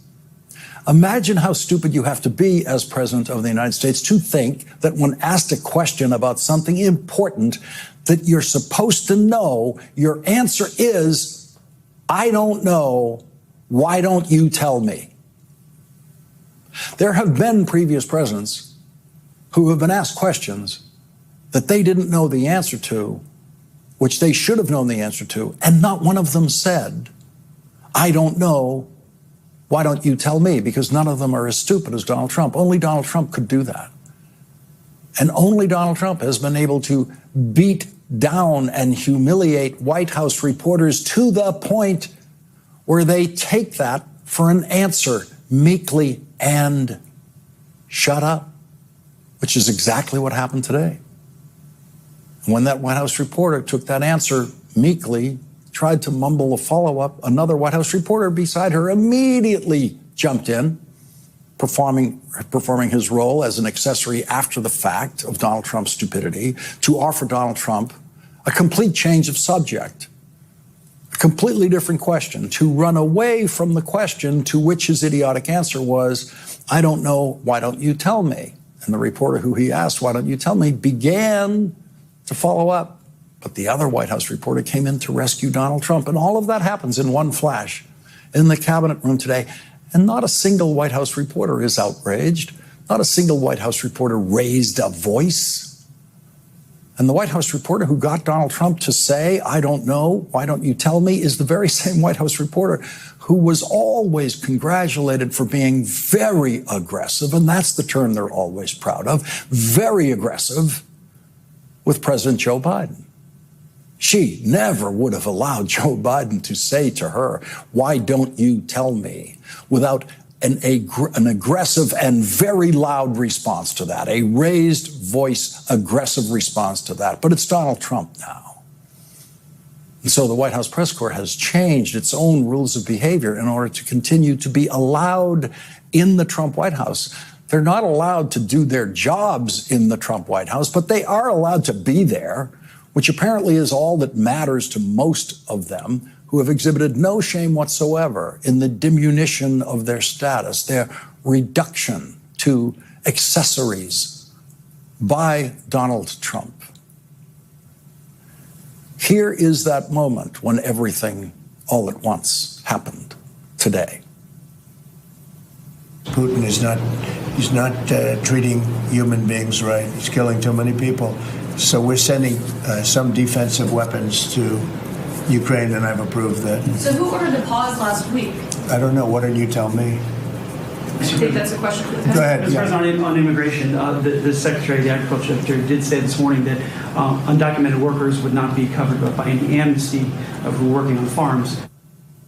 and we were off to immigration. Donald Trump obviously thought he was being very clever with the "why don't you tell me" wise guy question. There is not another president in our history who would think there was anything clever about that, because there isn't. It was a confident version of Donald Trump's rank stupidity. Why don't you tell me? Donald Trump thinking he's showing how tough and defiant he is of reporters with that response. Who ordered the pause of weapon shipments to Ukraine last week was actually the best question asked in the cabinet room today. And it figured into CNN reporting tonight about the paused arms shipment. CNN reports Secretary of Defense Pete Hegseth did not inform the White House before he authorized a pause on weapons shipments to Ukraine last week, according to 5 sources familiar with the matter, setting off a scramble inside the administration to understand why the halt was implemented and explain it to Congress and the Ukrainian government. President Donald Trump suggested on Tuesday that he was not responsible for the move. Asked on Tuesday during a cabinet meeting whether he approved of the pause in shipments, Trump demurred, saying only that the U.S. would continue to send defensive weapons to Ukraine. Pressed again on who authorized the pause, Trump replied, "I don't know. Why don't you tell me?" 2 of the sources attributed Hegseth's not informing the White House to the fact that he has no chief of staff.